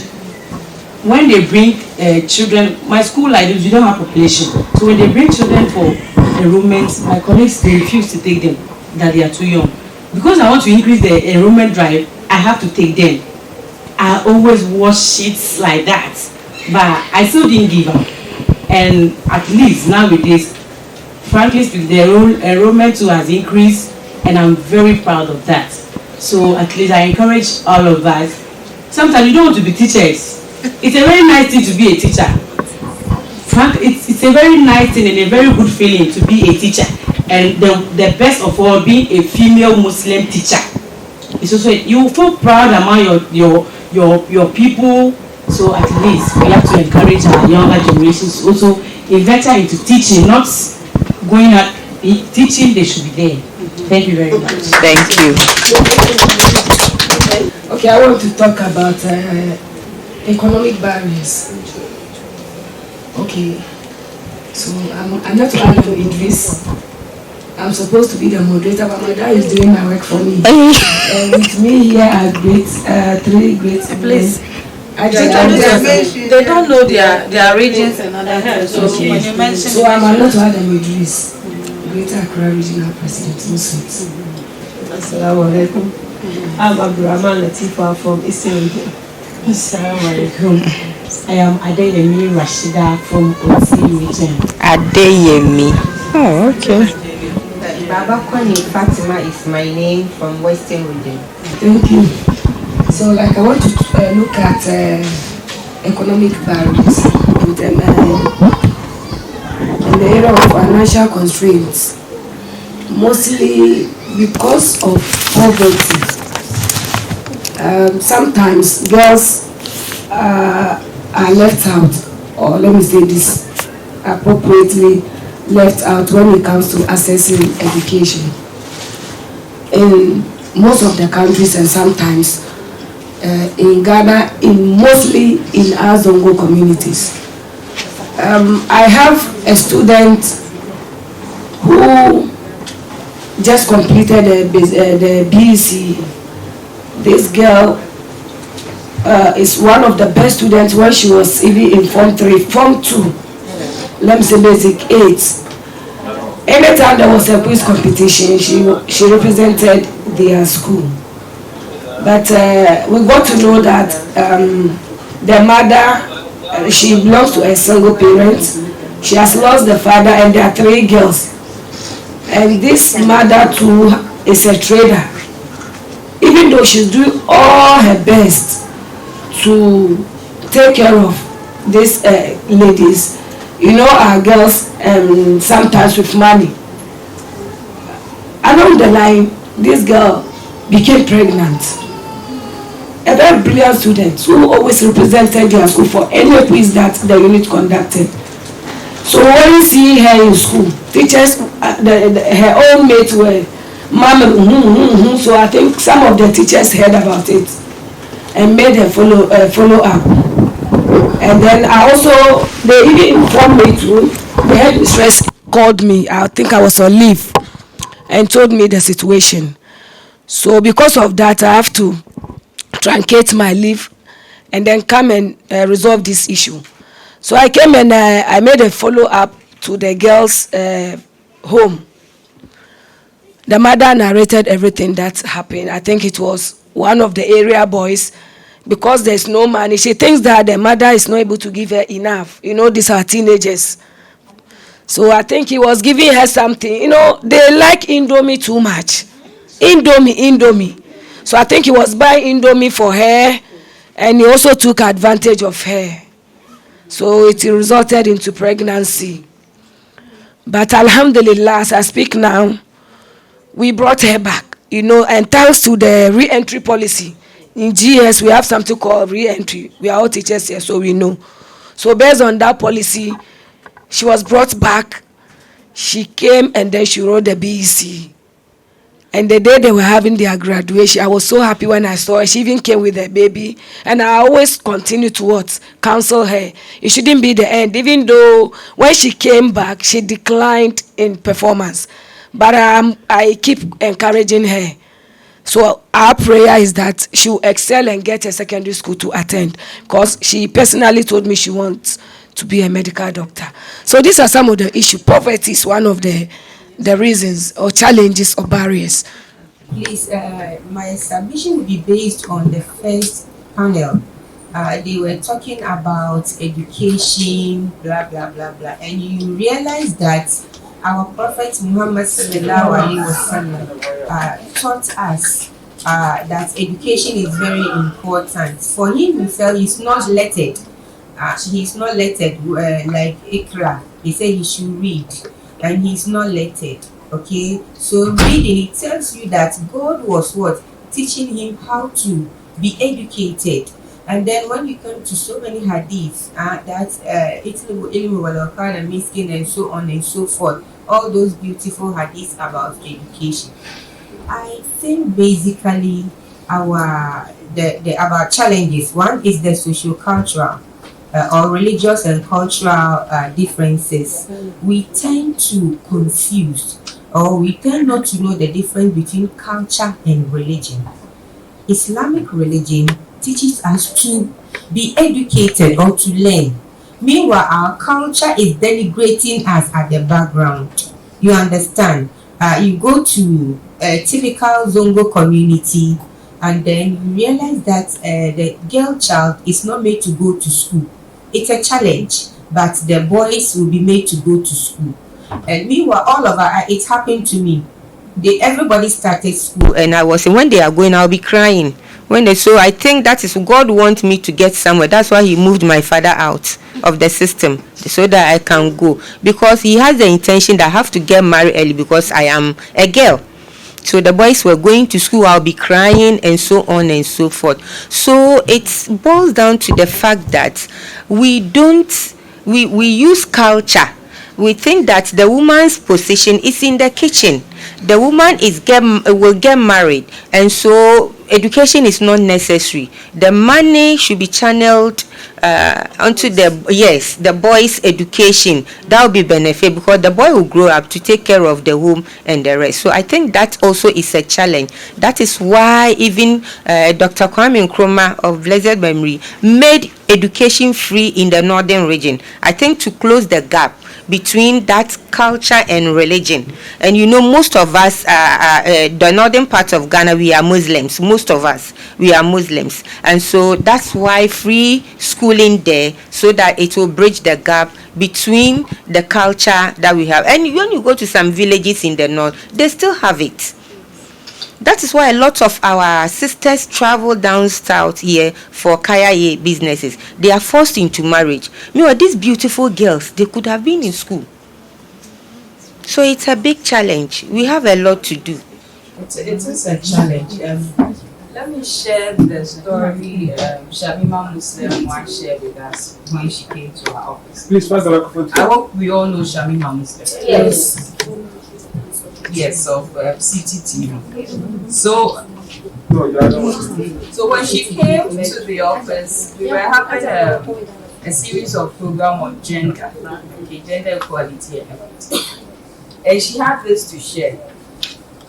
She lived with her grandparents back in the north. And all her siblings, senior siblings, will go to school.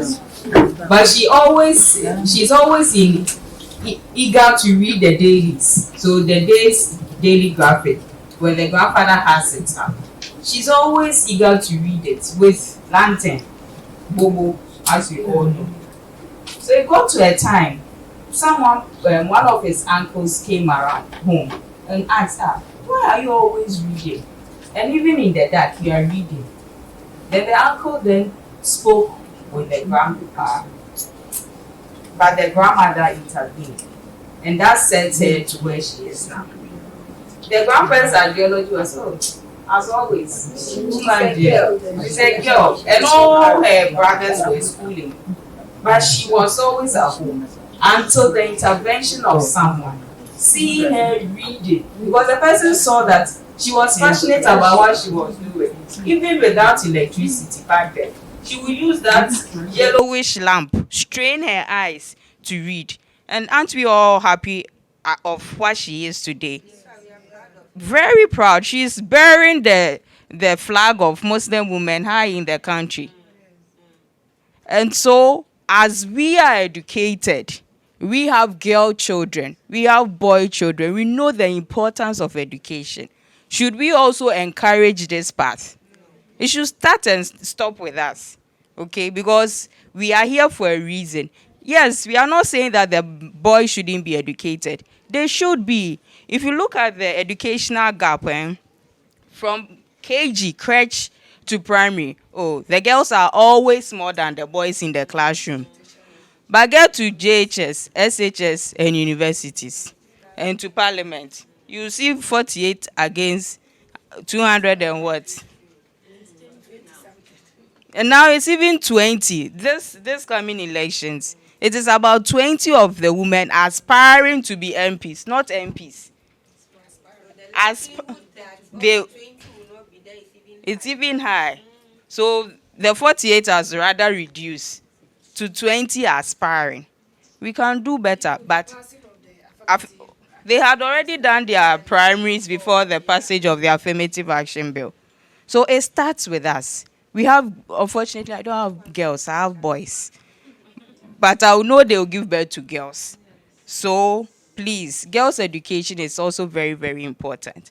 I just want to add a bit to what Adeyemi mentioned about having more female teachers.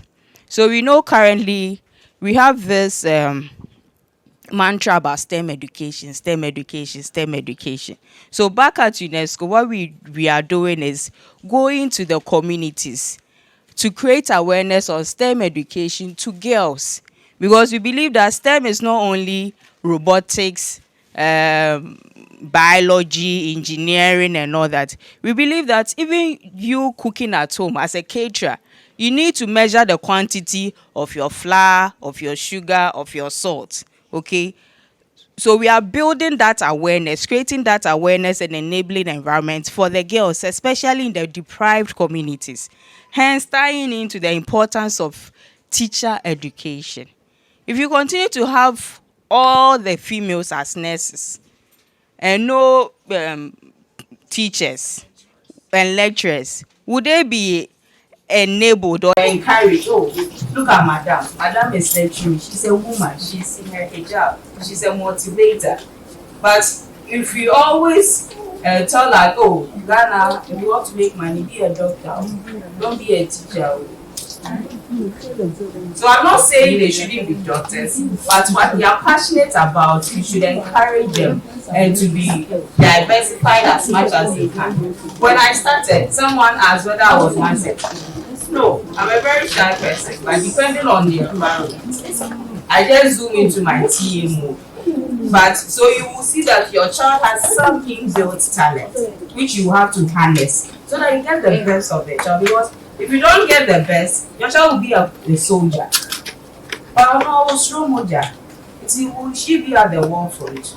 No. Your child will be a nurse because you want her to be a nurse. So let's just encourage our wards to do what they want to do, but with our upbringing and socialization in mind to shape them. Another thing that I would want to add to what the panelists have mentioned is the confidence. So what are some of the challenges? That's our topic. The challenges with Muslim women face in education. Confidence. From our socialization, we are told that a lady shouldn't talk much. Again. Let your boy brother stop. Obana wa no chabi chabi chabi. So it makes us timid. It makes us very timid. It makes us very timid. So in as much as we want to do away with all these challenges, we should make our girl child enabled. When they are talking, let them talk. Okay, at 5 years, 6 years, you know they are very inquisitive. They will ask you all the questions. Let's not shut them up. Because it starts from there. So in class, they'll give you one. Are you raising your hand? No, madam. Meanwhile, they know that they Yes. can't say because of timidity. Because at home, if you want to talk, shh, I'm not pray, They don't want to cry. So in class, You see? But if we encourage them to talk, they are always confident. And it's one thing I like about Nigerians. If a Nigerian child, even at church, crusade, I have a testimony, the way they will talk. But you, Makaranta, your child wants to talk. Even at home, you'll be shushing the child. And it goes a long way to demoralize and dampen the child's spirit and brings all these challenges in education, socialization, environment, and everywhere. I think to add up to what has been said, since morning, various hadith and Quranic quotes have been quoted, and it seems there is a misunderstanding with regard to religion. A huge misunderstanding, because when you get into the Quran is talking about education. Talabul ilmi faridatu ala kulli muslim wal muslima. We have read this. Our parents have read this. But yet still, they are depriving the female to pursue education. So it means we don't understand the religion that we find ourselves in. So it is up to us, female in education, to go back and rewind the system by making an informed decision for our younger ones to understand what the scripture is saying about education. If we get that, I think no one will be deprived from pursuing education. Then my next challenge has to do with, my sister said, lack of role models. Yeah, look at the number of female teachers here. Do we lack them? Do we lack role models? Availing ourselves is the problem, not lack. We availing ourselves, accepting to role model our younger ones. That's the problem. Why am I saying that? You will see some educated Muslim women in the society. As soon as they attend their master's degree, doctorate degree, they leave Zongo. They leave Zongo for us. When they get to the work environment, the corporate environment, and they are talking about Zongo, very ill about Zongo, you see them. As for them, they are like that. Meanwhile, your veil even tells that you are part of us. But because of education, she will oyama, like she want to betray us. So let's not betray ourselves. Let's avail ourselves. Be ready to role model the children that, or the learners that they are in our care. They are there. We are assuming that they know. They don't know. They don't know. Because Madam Suhum girls will not stop. Yes. She said a lot of things. If you go back to junior high school and you start talking to them, you get to know that the children need a lot from us. Why am I saying that?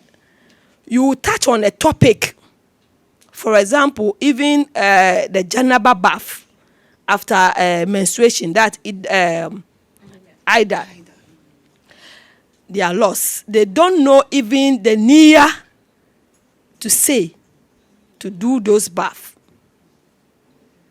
So it tells us that not just being a Muslim educator woman, but trying as well as much as possible to avail ourselves to the young ones and educate them so that they will also take up our mantle. So that's what I have. I would like to touch on dress code, very important and dear to my heart. I will not mince words. Even our own Muslims today in our community, when you see the dress of some girls, you run away. You run away. the way they dress. Now, when we talk about hijab doesn't mean covering your hair like how beautifully my sisters are today. It transcends to that. The way we talk, the way we dress, the way we do all manner of aspects is hijab in itself. And even in the Quran, men are supposed to be in hijab, not this veil. The way you dress modestly is also hijab. Now, you see some girls in our Zongo community, they said they are wearing hijab or they've covered themselves. Meanwhile, they've not. They've not. When we talk about hijab, and you go out fornicating, it's not hijab. Going out to fornicate, it's not hijab. Both men and then women, it's not hijab. You are not covering your aura, or what we call exactly. You understand? I think there was this viral video that went on one of the Islamic girls' schools in Kumasi or so, where girls were dancing. It's not good. Twerking. You see, that is not hijab. So women and mothers, we have a lot of work to do. How can you, a school girl, piercing your ears 4, 5, 6? It is not. In as much as Islam wants women to adorn themselves with gold and beautiful things, that does not mean we should overdo it. It doesn't mean. Look at how beautiful we are here. And then our girls, when they are going to school, we don't put veil on them. My 6-year girl, recently when they were on vacation, classes, go. Just wear your scarf and go. No, mommy, I'll wear hijab. Because she's used to it. You understand? That is how we should train our children. So please, mothers, we have a lot to do at home. The dress code is very important. Our own community, our own Zongo community, you meet somebody in the market and then the person starts putting on, trying to, because the person has seen you well dressed and she has not. And so she's trying to. So please, very important. So what I want to add to it is our problem.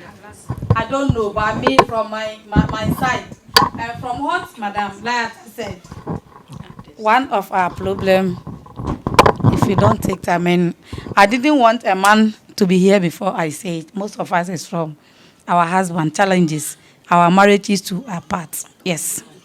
Because from my own perspective, my husband that you saw him here today, I suffered. It took a lot of persuasions, strategies before I was able to get him along. Formally, if I'm going out for a program, he will stop me. It took a lot of persuasions, skills. If I use the skills, not pampering, yes. No, last I told Aja Anna to that, a way to a man's heart is through the stomach. I make sure before I will leave that, oh, do you want to eat fufu today? I'll prepare his favorite food, that's also I'll prepare. Oh, but now you are done with the fufu, you are done with this. Oh, I want to go here and come. He will allow you to go.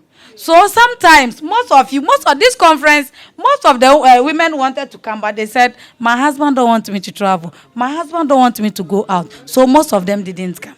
So what are we going to do? This is a very big challenge. What are we going to do? We are not saying we should show disrespect to our husband. What strategies are we going to do? What are we going to do for them to understand that at least we need to be empowered? We have a problem. I think we also need to take a moment to remember that the husbands and the fathers and the brothers have a responsibility too. So I know we joke sometimes and say the way to a man's heart is his stomach. But no, the way to Jannah is through the prayer rug and the Prophet's example. These men are not behaving like Muslim men if they're not allowing a woman to take part in education. The Prophet said, you educate 5 daughters, you're promised paradise. Like the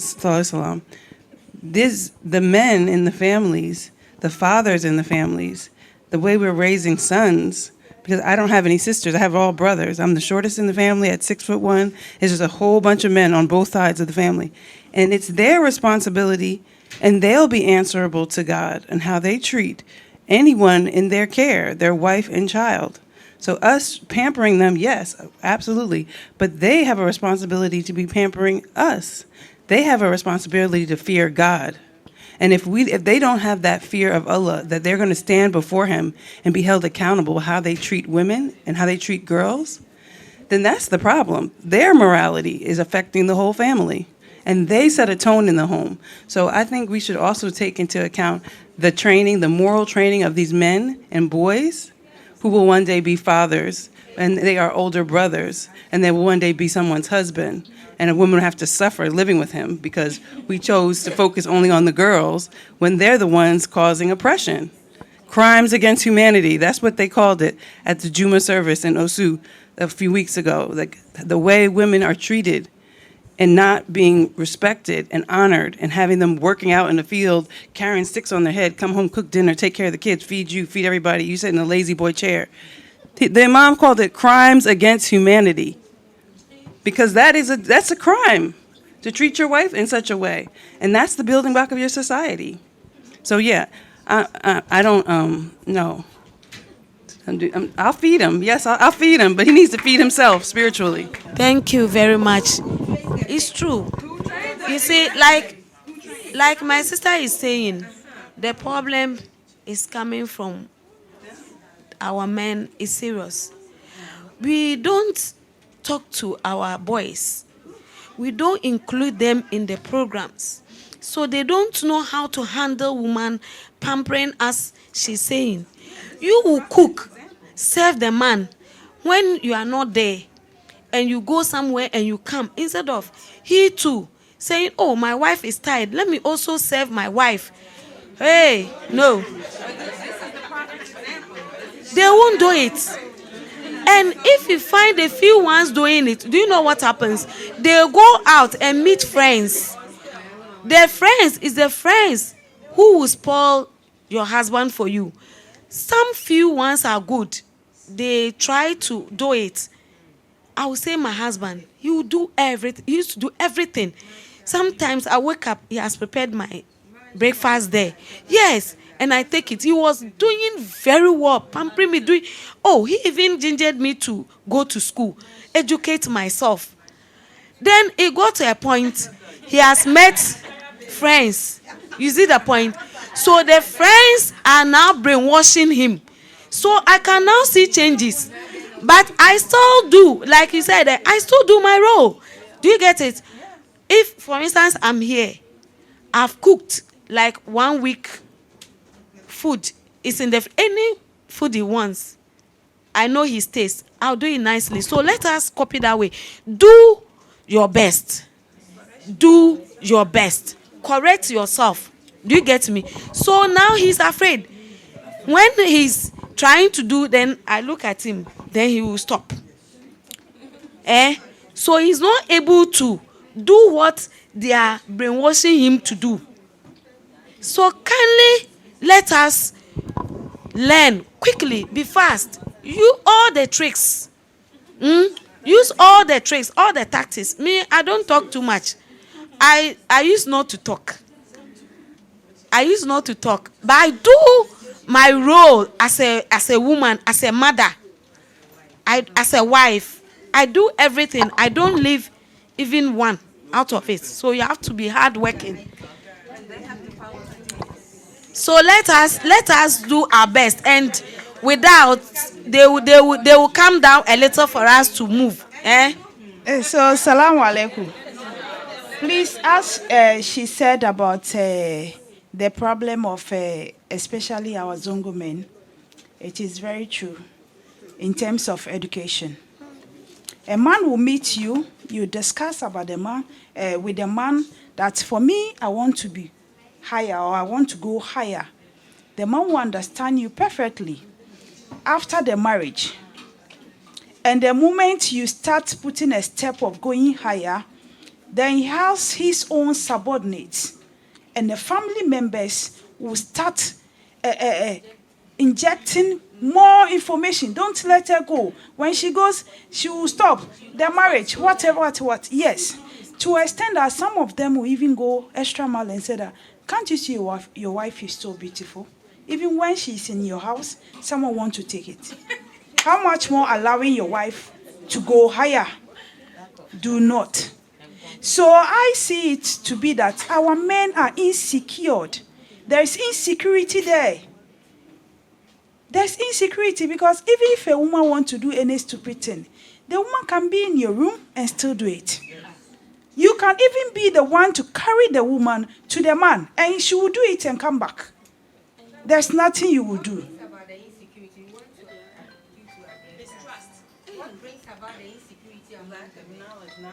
Most of this insecurity we are talking about, most of them are getting their ideas from their friends, especially the base. And then secondly, when you look at all this, it will all boil down to the beginning, the upbringing of the person or the individual. As we discussed earlier on that, Madam Essie said earlier on that we have to give them the principles from the childhood.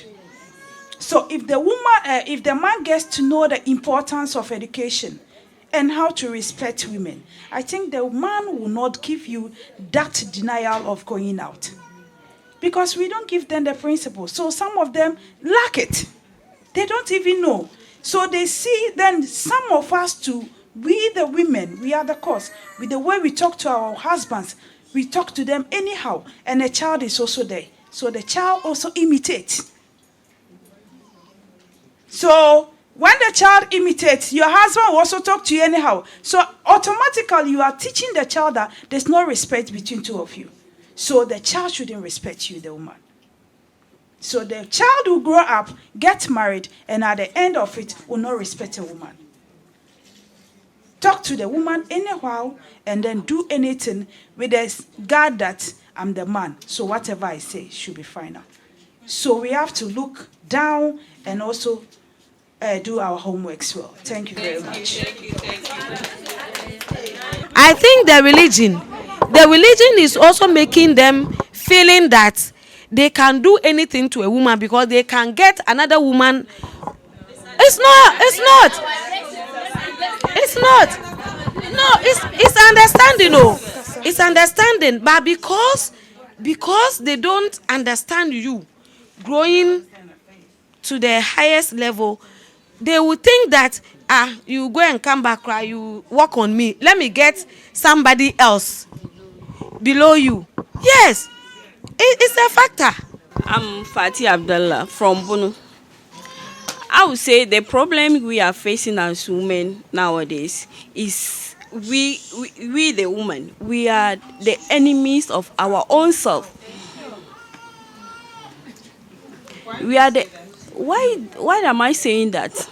See, as a woman, your brother is having a wife.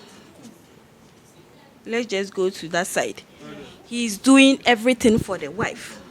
The sister will sit there and criticize him. Hey, your wife, look at her very well.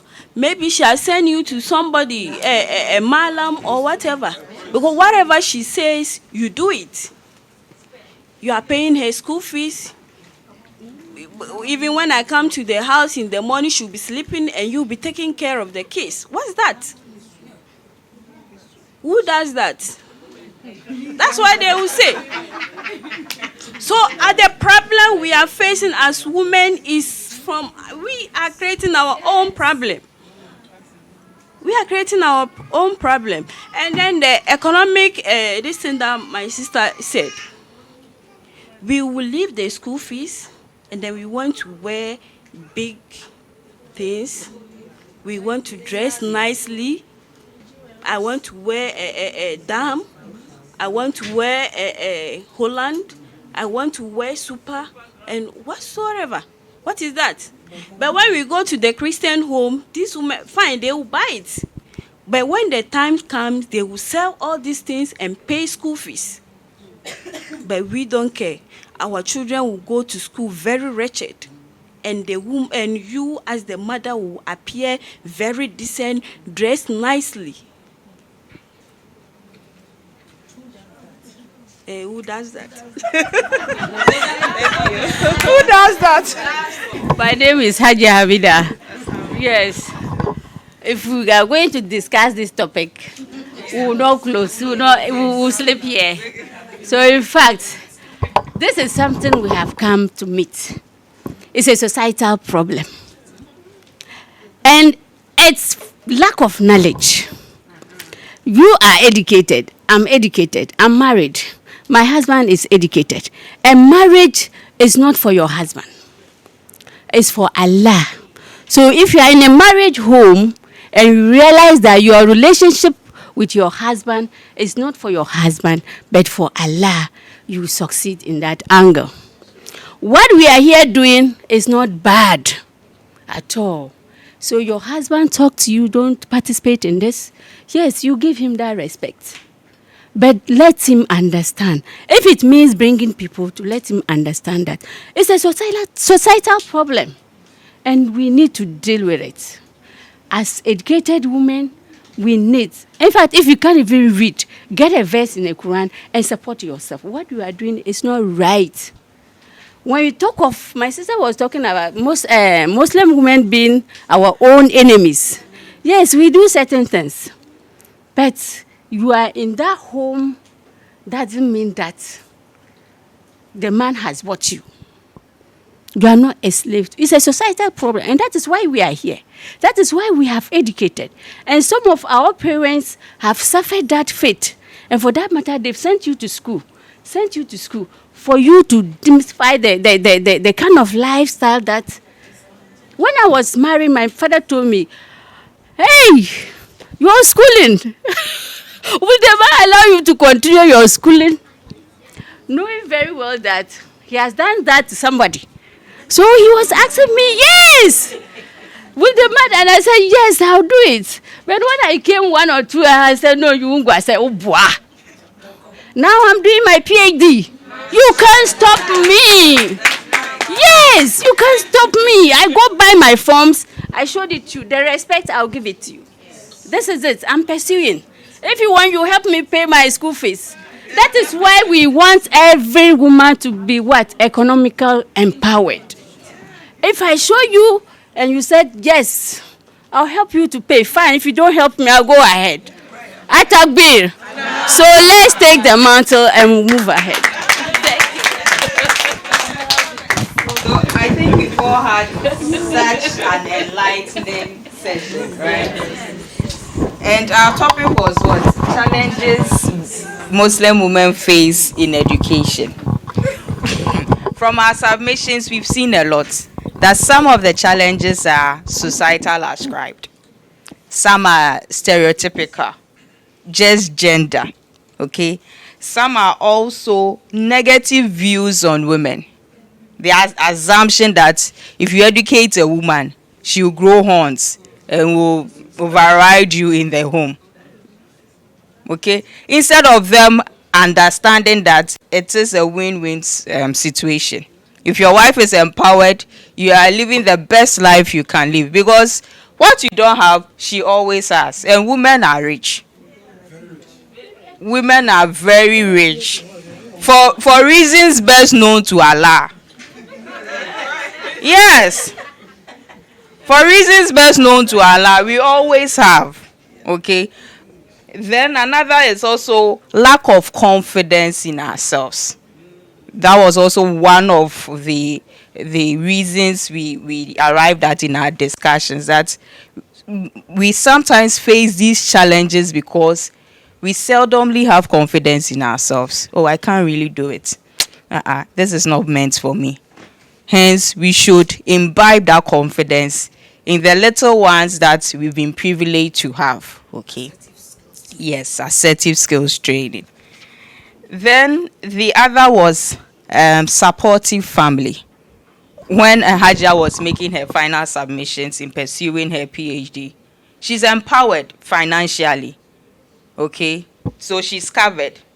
But if she doesn't get a supportive family, it may not go how she expects it to be. So the need for us to have that supportive environment in our comfort zones.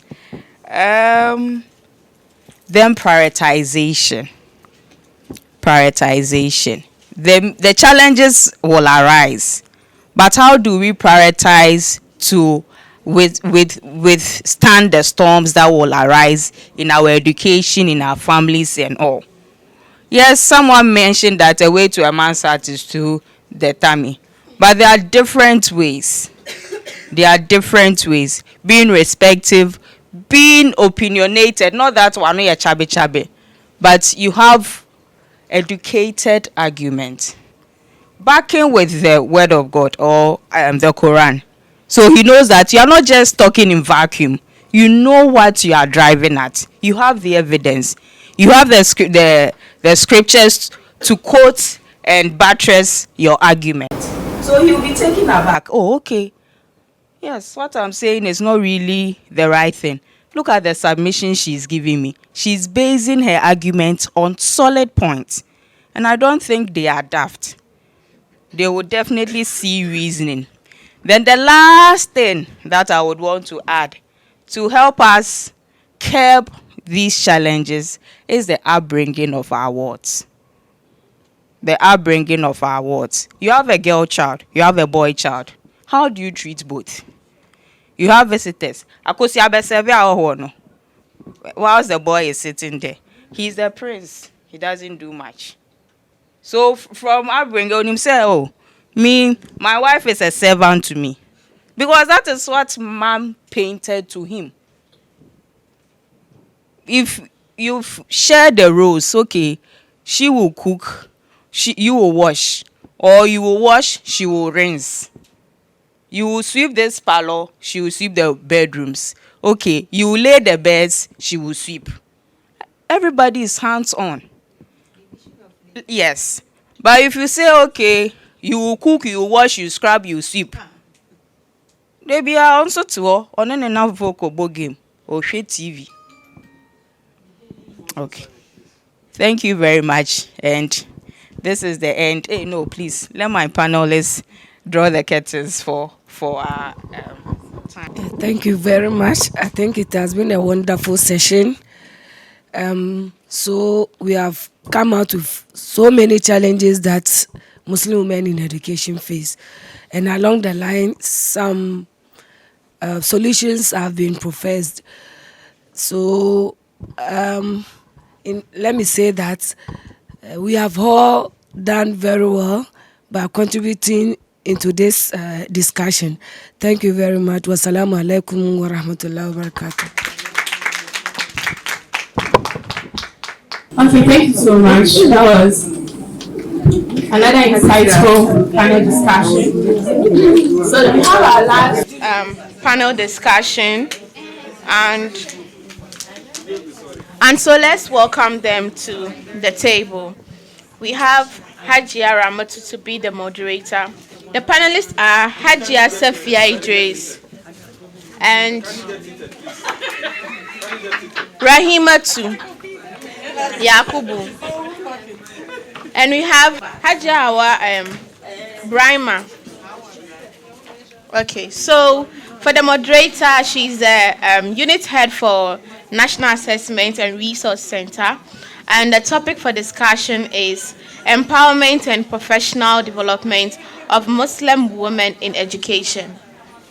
Please enjoy the panelist discussion. Thank you, Madam MC. We are so grateful. We thank Allah for how far He has brought us.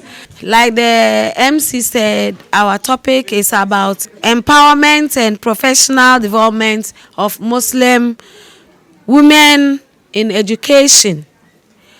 And so we're going to look at the significant importance of educating or empowering ourselves as Muslim women. You see, like they said, when you educate a man, you educate an individual. But when you educate a woman, you educate a whole nation. So our role as professional women is very, very important at this point. If we put ourselves together, we can do more than what the men are doing.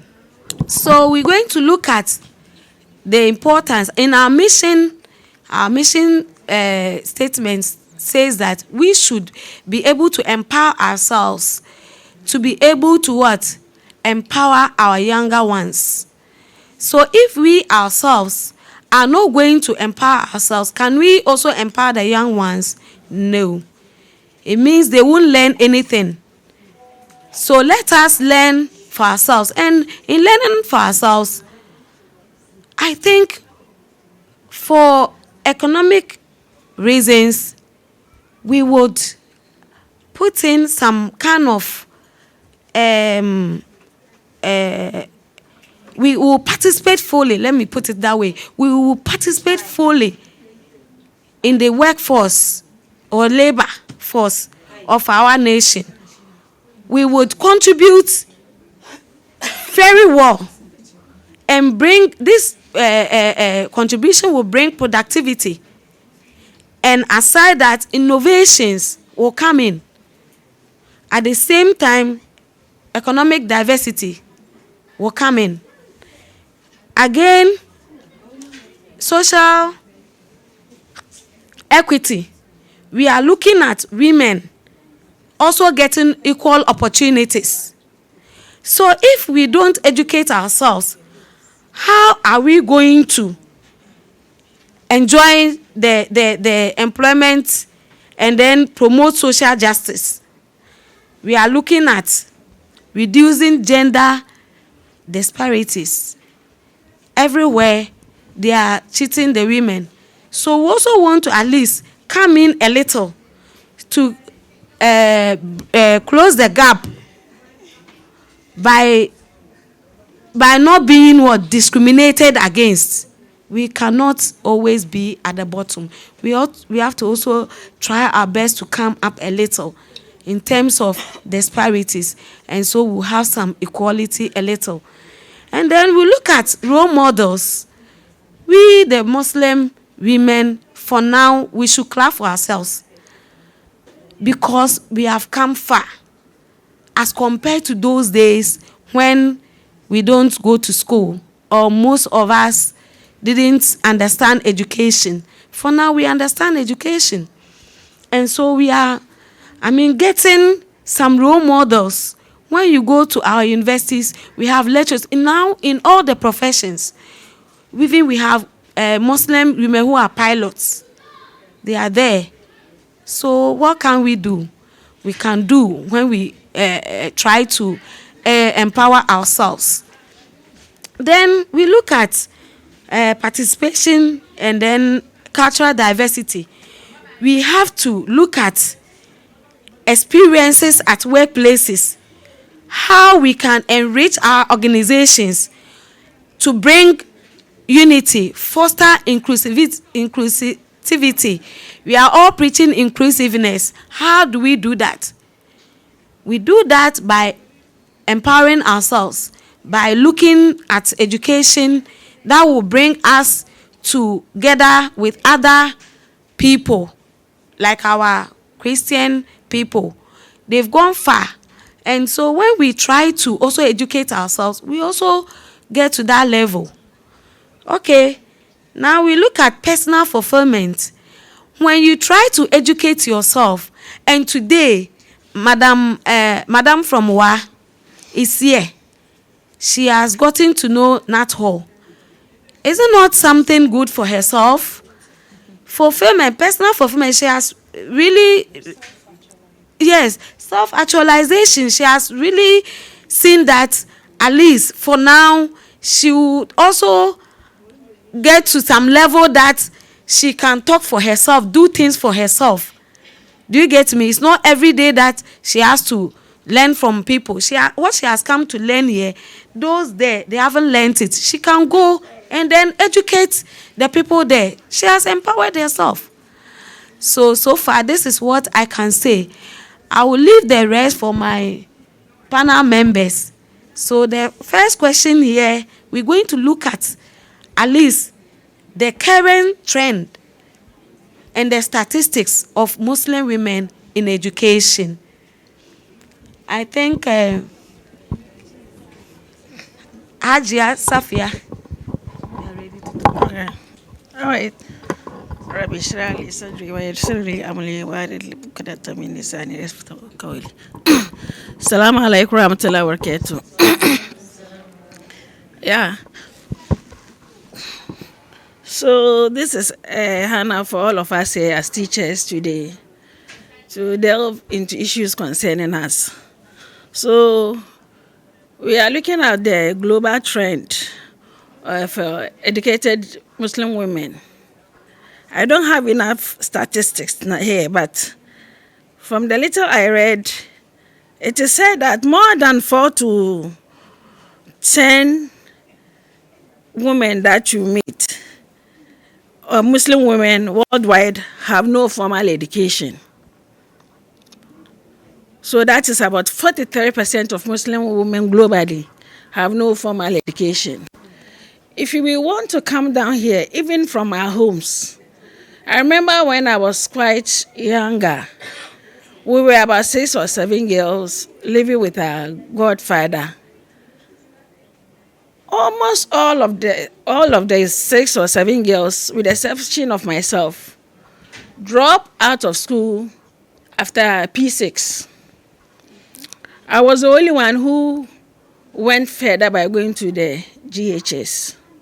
The rest, they were encouraged to go and learn how to sew. And I would say, if you look at the educational trend here in Ghana, it is even far better than other neighboring African countries.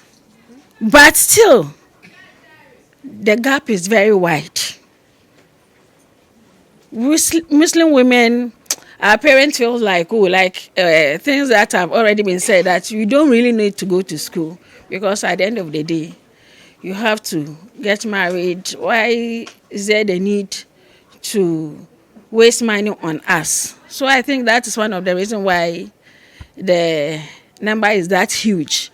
And like I said, from my childhood, about 6 or 7 girls, I was the only one that was able to go to GHS. The rest were all sent to learn how to sew. All because maybe there's no money. And aside from that, too, the results they were bringing wasn't all that good. But I felt now maybe they could have been also helped with extra classes and so on. But the thing is, women were not really considered in terms of education. So since we are doing well, okay, then you go, the rest go and learn how to sew. So we realize that the gap is really huge. Thank you. Well, to add to what she has said, my name is Hawa Brahma. To add to what Aja has just said, from Bunu region. Aside that, all the previous panelists, they have talked about our religion, our culture. It is affecting us much. I have a lot to say, but I can't say it because they have talked about it already. Some of us in our community, they think that it is not advisable to educate a girl. For instance, me, my aunties, all her children, she's the eldest, all her children will, at the age of 18, 19, they will marry. So when I was 17, 18, they were expecting that at least I should also marry. But my mother said no. Where we are living, they don't have even money to buy a clothes for me to marry because of the way they do their weddings. So it's rather better for me to stay in school rather than going to marry. They say if you allow her to go to school, later when she make it in life, all the men will be afraid of her, or as she's in school, she can be getting pregnant and do abortions, and then later when she gets married, she cannot give birth, a whole lot of things. But Alhamdulillah, I will say that my mother, okay, somehow because of financial constraints, she didn't listen to them. And then with the help of my teachers too, my teachers helped me a lot. In fact, so as we are here, me, all that I always talk about is as teachers, we have to help our young ones, especially the Muslims. My father, I should say my stepfather, he had the means to educate me, but he said no. But my teachers were able to convince him, though he's not the one going to pay the fees, so, but he said he will not allow me to go. The teachers were able to convince him, and then he allowed my mother to send me to continue my education. So when we are able to overcome all these challenges, I'm sure the number will increase. And in fact, when my first station, I was a role model in that community. When I went to the school, they were surprised. I was looking smallish, a teacher. So they were calling me Madam Ketwa. So you can know my voice, smallish, and my voice was also small. And they were happy to see a Muslim girl being able to complete at least training college to come and teach. So in fact, we have the others, those who were even marrying at that age, JHS. They were taking them from school to go and marry.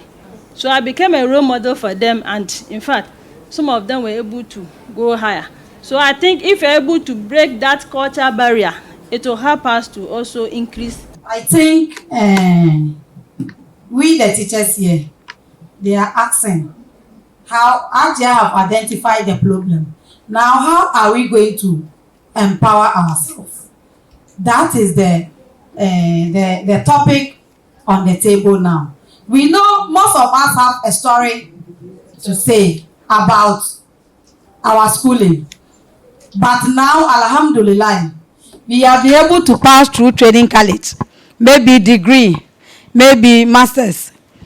We are teaching. What are we going to do to empower ourselves? Aside the teaching, can we do other things? Even on the teaching, can we do something to empower ourselves? Or are we only going to remain in the classroom, go to school, close, and go home? Sometimes when it gets to, let's write letters, let's do this, somebody told me I can't do it, to me I don't know how to do it. But when we started this organization, I don't know how to do anything.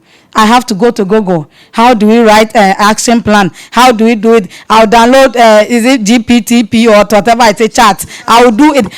We can do something to empower ourselves, and not only the 1+1, 2+1 we went and learned in the school. That is all. Let us go outside the box. So we are asking ourselves, what are we going to do aside our education, aside the classroom? What are we going to do to empower ourselves? Even if the classroom, what are we going to do as teachers?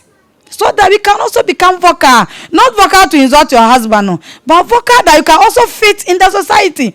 These are Muslim women nowadays, most of them, if you ask them to stand in a public like this to talk, it will become a problem. But the person is educated. The person have a degree, master's. But if you ask the person, stand here and deliver a speech rather, it will become a problem. Now we are asking ourselves, as Muslim educators, how are we going to do to empower ourselves so that we can come out? Now look at the ministers and other things. How many Muslim educators do we have?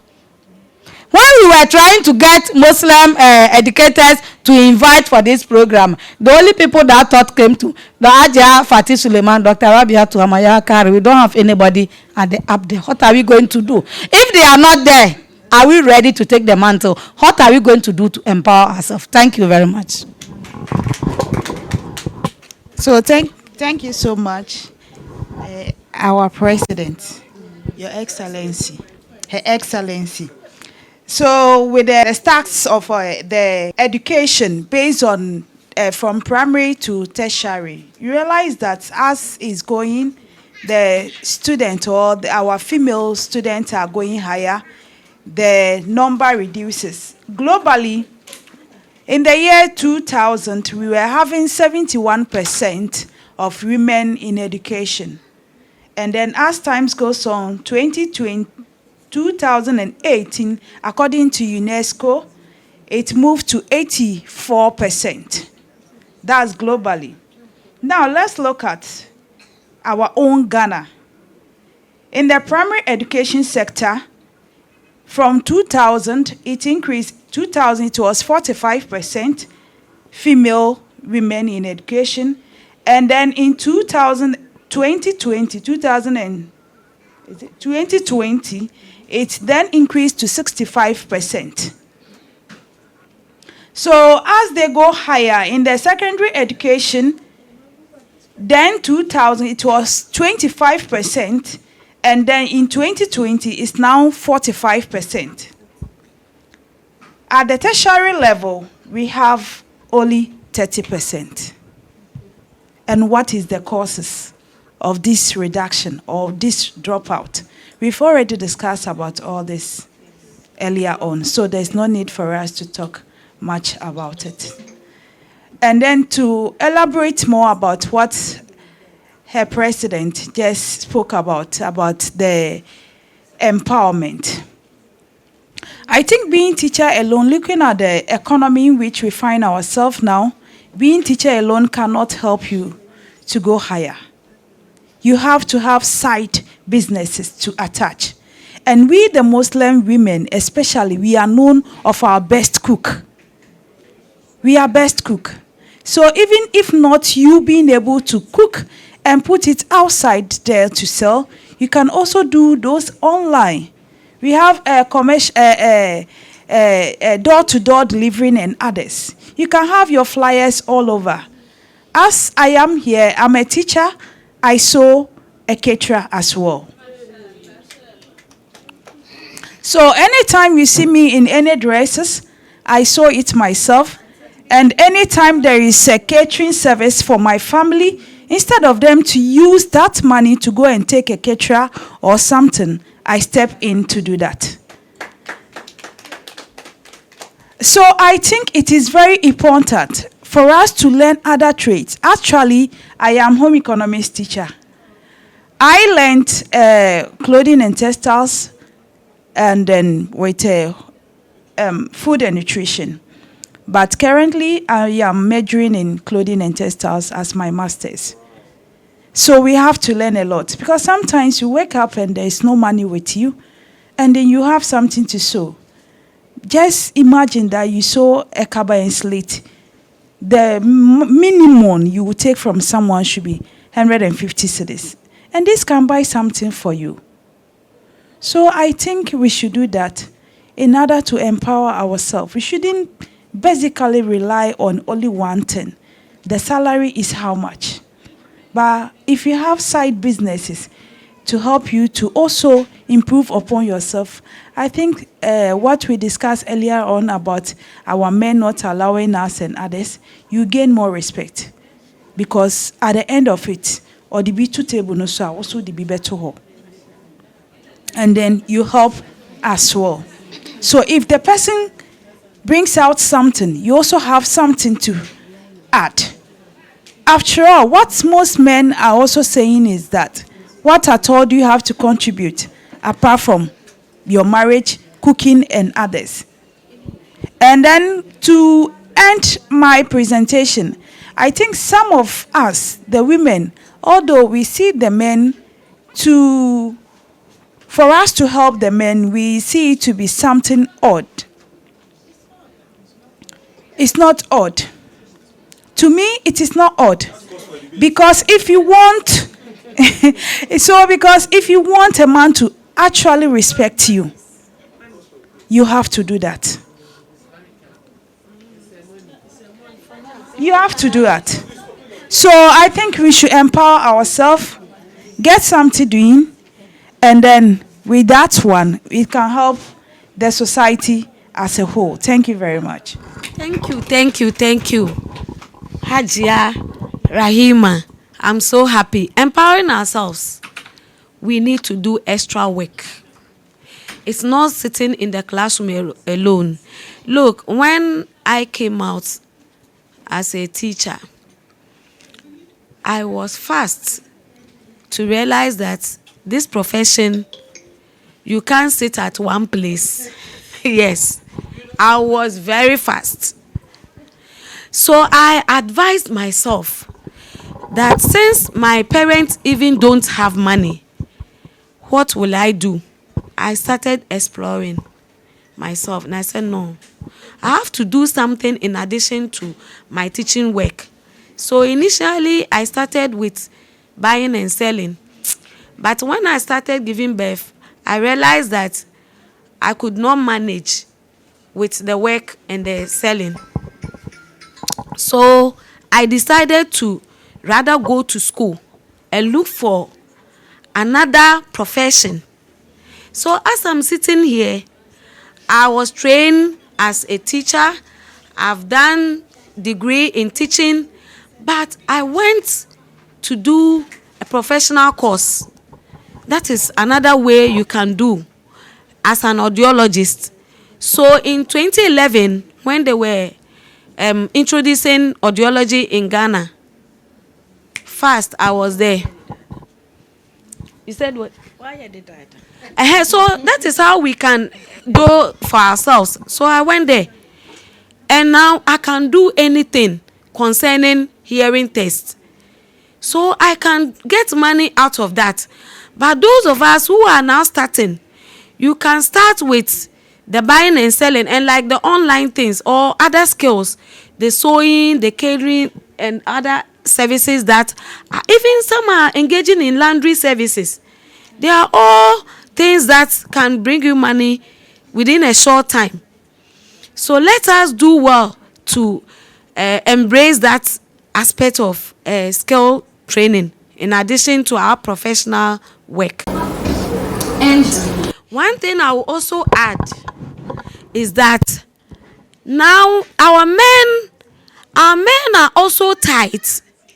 So when you have money, though the religion doesn't permit, but if you have money and you are also contributing to the family, I think they will appreciate.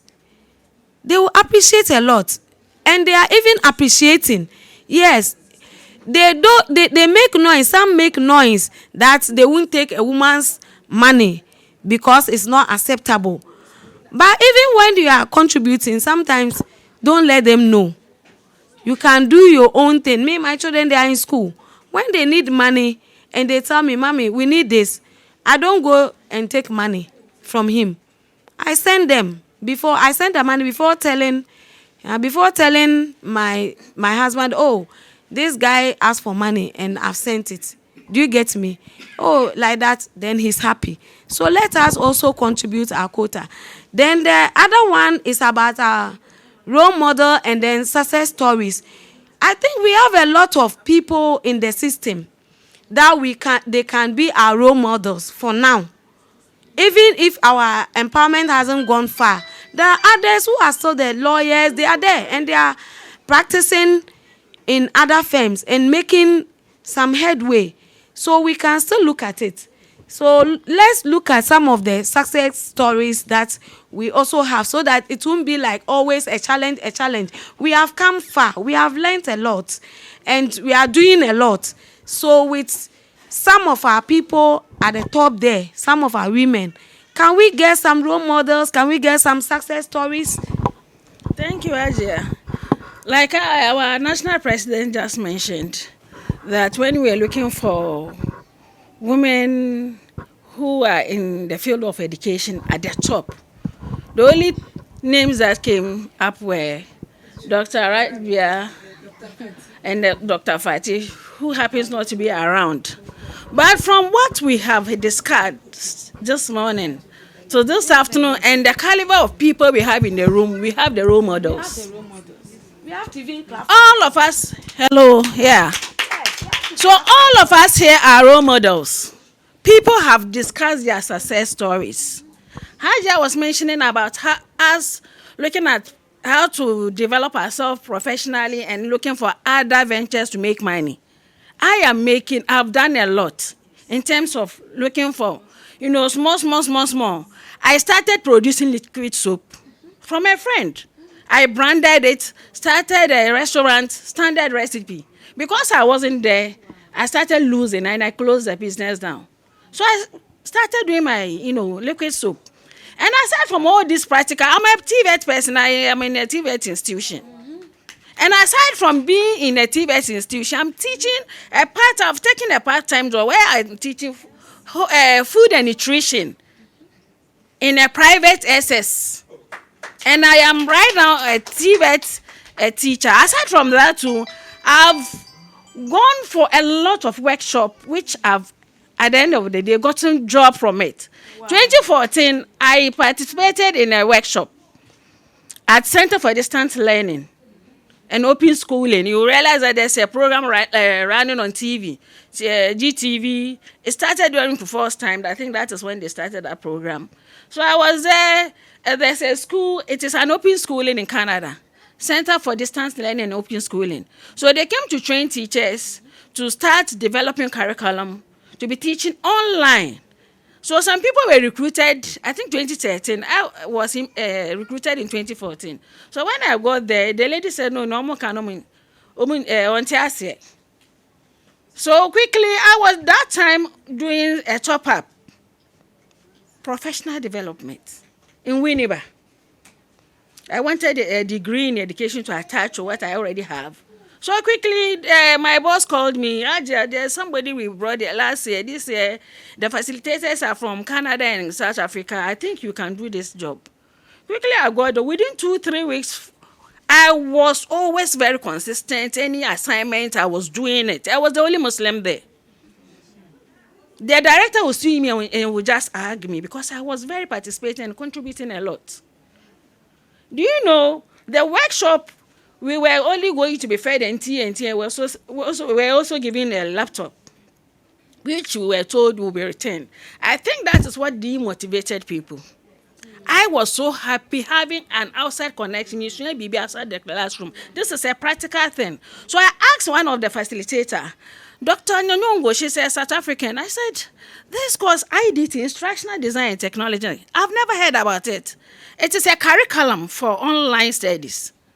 Then she told me, if you want to study it, it is only at the master's level that you can get it to. And in Africa, it is only in Tanzania. Other than that, you go to other countries. I said, oh, really?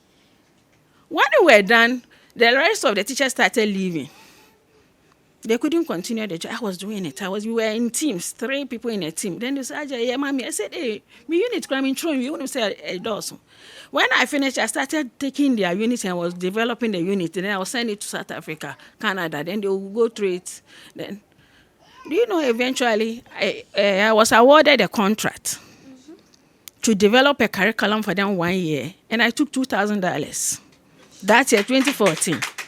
Because of the workshop. So workshop and internship are also part of the professional development that we, the teachers, should also look at. Aside from the small TV things you can do, skill take contract, do some liquid soap for people, whatever, teach. What Mufti has a training center, come and learn 8 months. You can do a lot. And then IT, like our president is saying, most of our teachers, we don't care about ICT.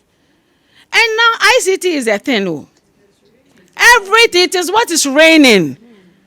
Without ICT, but we don't care. A colleague was teaching at school. There is now the lesson plan is online. Go and print it out and then come and submit because she's going to follow it. The head teacher look more faster than news. So now notebook number. When are we going to develop?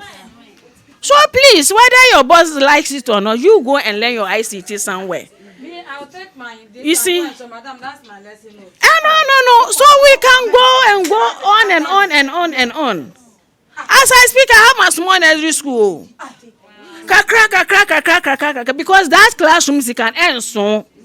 And somebody was trying to protest that we are not supposed to support our husbands with money. Yes, that is what the religion said. But in this current modern age, how much can your husband give you? Especially those of us with 4 or 5 children, apart from other family relatives on us. Then you said that your husband will give you around 150. By the time you finish giving the children, their pocket money now 20 cedi. Now the 20 cedi. So you sit there and say, if my husband doesn't, I'm going to boil hot water and give it to him. So you want your peace of mind. Like my boss here was saying earlier, we should know that marriage is part of our religion. Marriage is half of our religion. So it's not about minimal. You want your peace. It's not about you are afraid of your husband. You are doing it because you also want your peace and also be a role model for your child. Because sometimes shouting, it doesn't help. We have to start being role models from our homes. I've given birth to 4 children, daughters, and a boy. And I have other dependent relatives who have adopted, who are also girls. So imagine me and my husband exchanging words. So me, if I don't even have a role model outside, my children, sometimes I cry, they say they write about their role models, and it is me. I read it and I cry. I said, if nobody is even hailing me, Alhamdulillah. Because I know I'm doing the right thing. I will not leave my husband and go and roam around without leaving his food there. I will never do that. I will make sure everything is set. Now I make work with and I'm a beefy. And wherever I'm going, I go on the program Kazazo. He will encourage you go, but don't cook it and cause So that is our problem. That is where some of us are having problems. You have your PhD and so what? Then leave the marriage and don't marry. So if you have your PhD, you know you are a woman, you know you are married, you have children, you have a husband. Your husband's responsibility should be on your shoulder. Some of us, because our daughters are able to cook, no, me essentially anyway, I'll cook my own thing. Unless, out of certain unforeseen occurrence, then so okay. Even though I teach them they can cook, but me not do it, I made them bag in the kitchen. Let him see that you also care about his food. It's not about and you want to have peace in your marriage. You will never have it, please. So I think you said a lot. And we let us also encourage ourselves to be role models. Somebody was saying, it's not like we don't have role models. All of us here are role models. Let us avail ourselves to be role models. Hajia knows what I've been doing. I organize girls annually. I'll train them for free. Form 3 for, hey, whether you're a general student, come, let me train you. Some of them have not gone to school after SS. Others to madam, I say, and I said, this school be brave. They said 150 cedis. Me say, if you'll be better 150. Come and go and work. This is where you are going to get the experience. Because when you are going to apply for a job, they are looking for job experience. Just go and 1 year experience. Then from there, you can go. And then there's also a distance programs. Winneba, they have Accra City Campus and whatever. You can learn it. Most of them are now teachers. Those who say they won't become teachers, now they are teachers because it is the readily available job for them. You get it? So this is a little that I can contribute to. Let us have a little thing. I think we have done so much well. There are a lot of avenues that we can explore to see. Recently, one of our lecturers said people are complaining there's no work. But she's surprised, her hands are full. She can't even do the work. Go online and Google and see. So much work online, people don't know. It's because of the IT or the digital issues. That is why people are dodging. Let us try and learn a little for ourselves so that we can explore all avenues and then get people. Do you know people are sitting here and working in US and earning dollars? Yes. They are getting it like that, changing it and chopping. So we need to work hard. Me with my special education background, a lot of things online, and we do, and we get our monies and you go. So when I get up in the morning, my work, my business is part of me. Ask Ajia whether I sleep. Every day, 24 hours is even small. Yes, I sleep with her. I don't sleep. I work 24 hours. Yes, I work 24 hours. It's even small. I'm looking for more hours to add. But unfortunately, I'm not getting. Do you get me? So if I get up and I'm going, I think I deserve what I have. And I know that as I'm doing, the people around me, they are also observing and learning. So we should all learn to develop ourselves as professionals so that we can empower others as well. Thank you very much. If there's any question, we are ready for you. No question. Yes.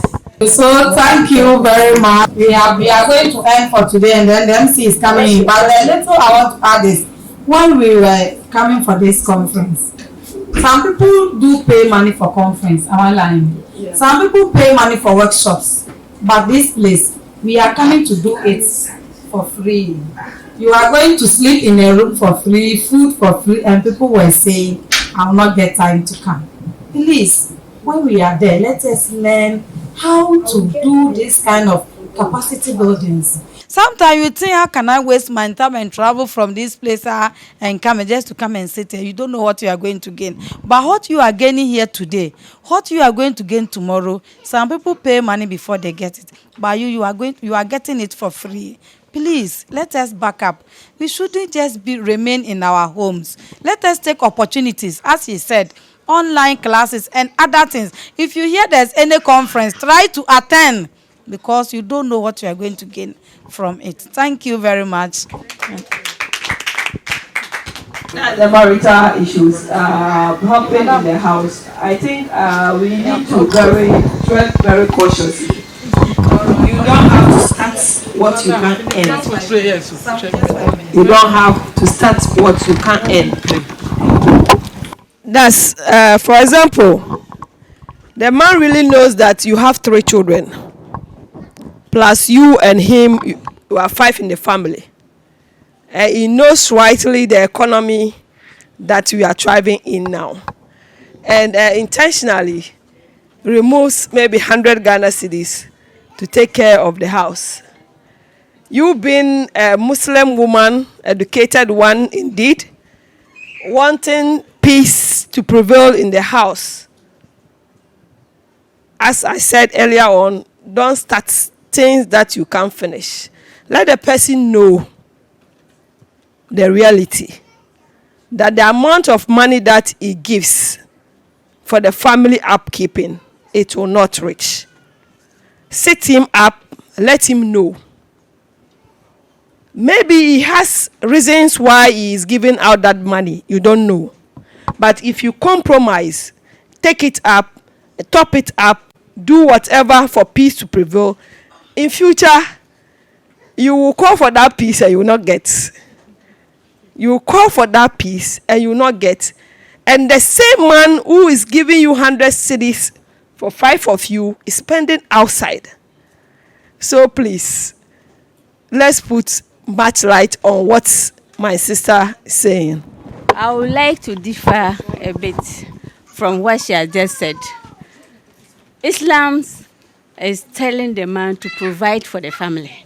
You, the woman, you don't have a role in providing for the family. But here is the case. We are not saying you should give the money to the man.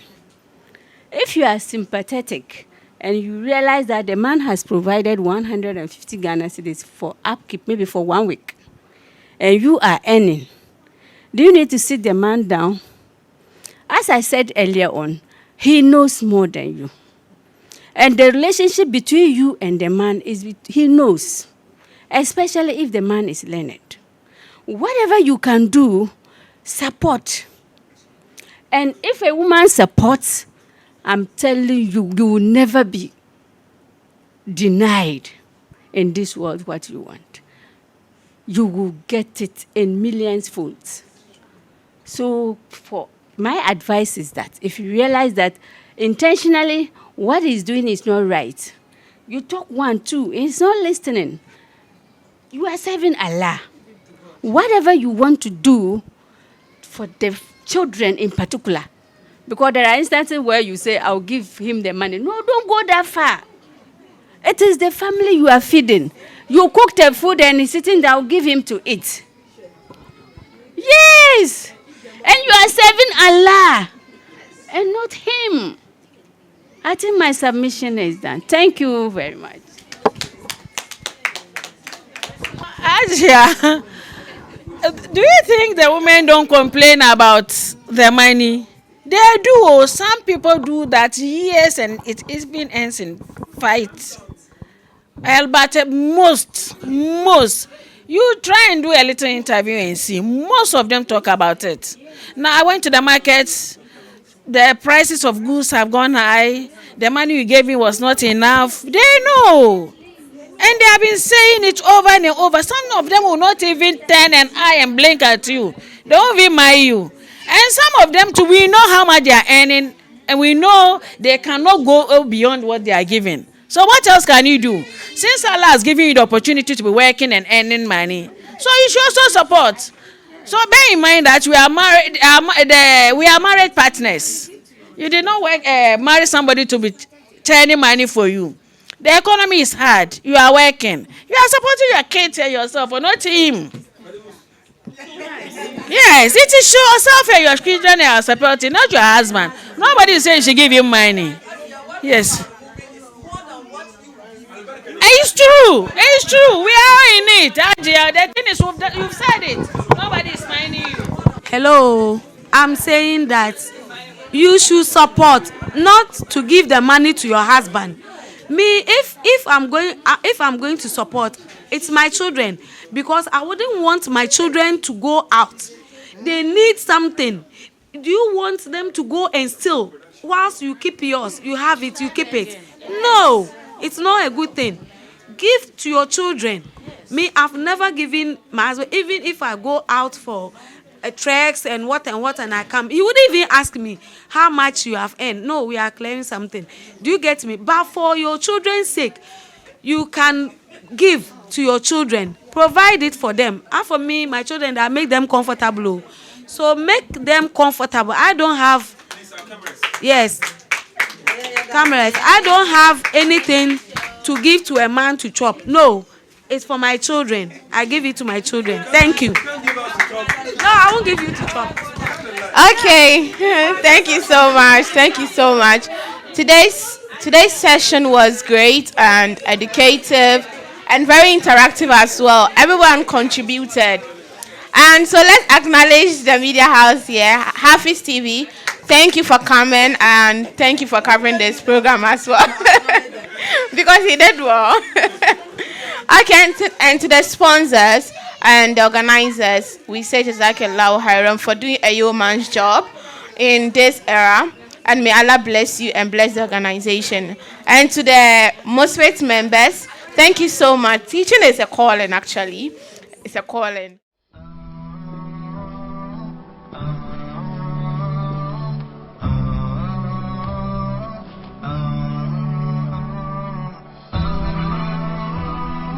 Hafiz TV, unique every day.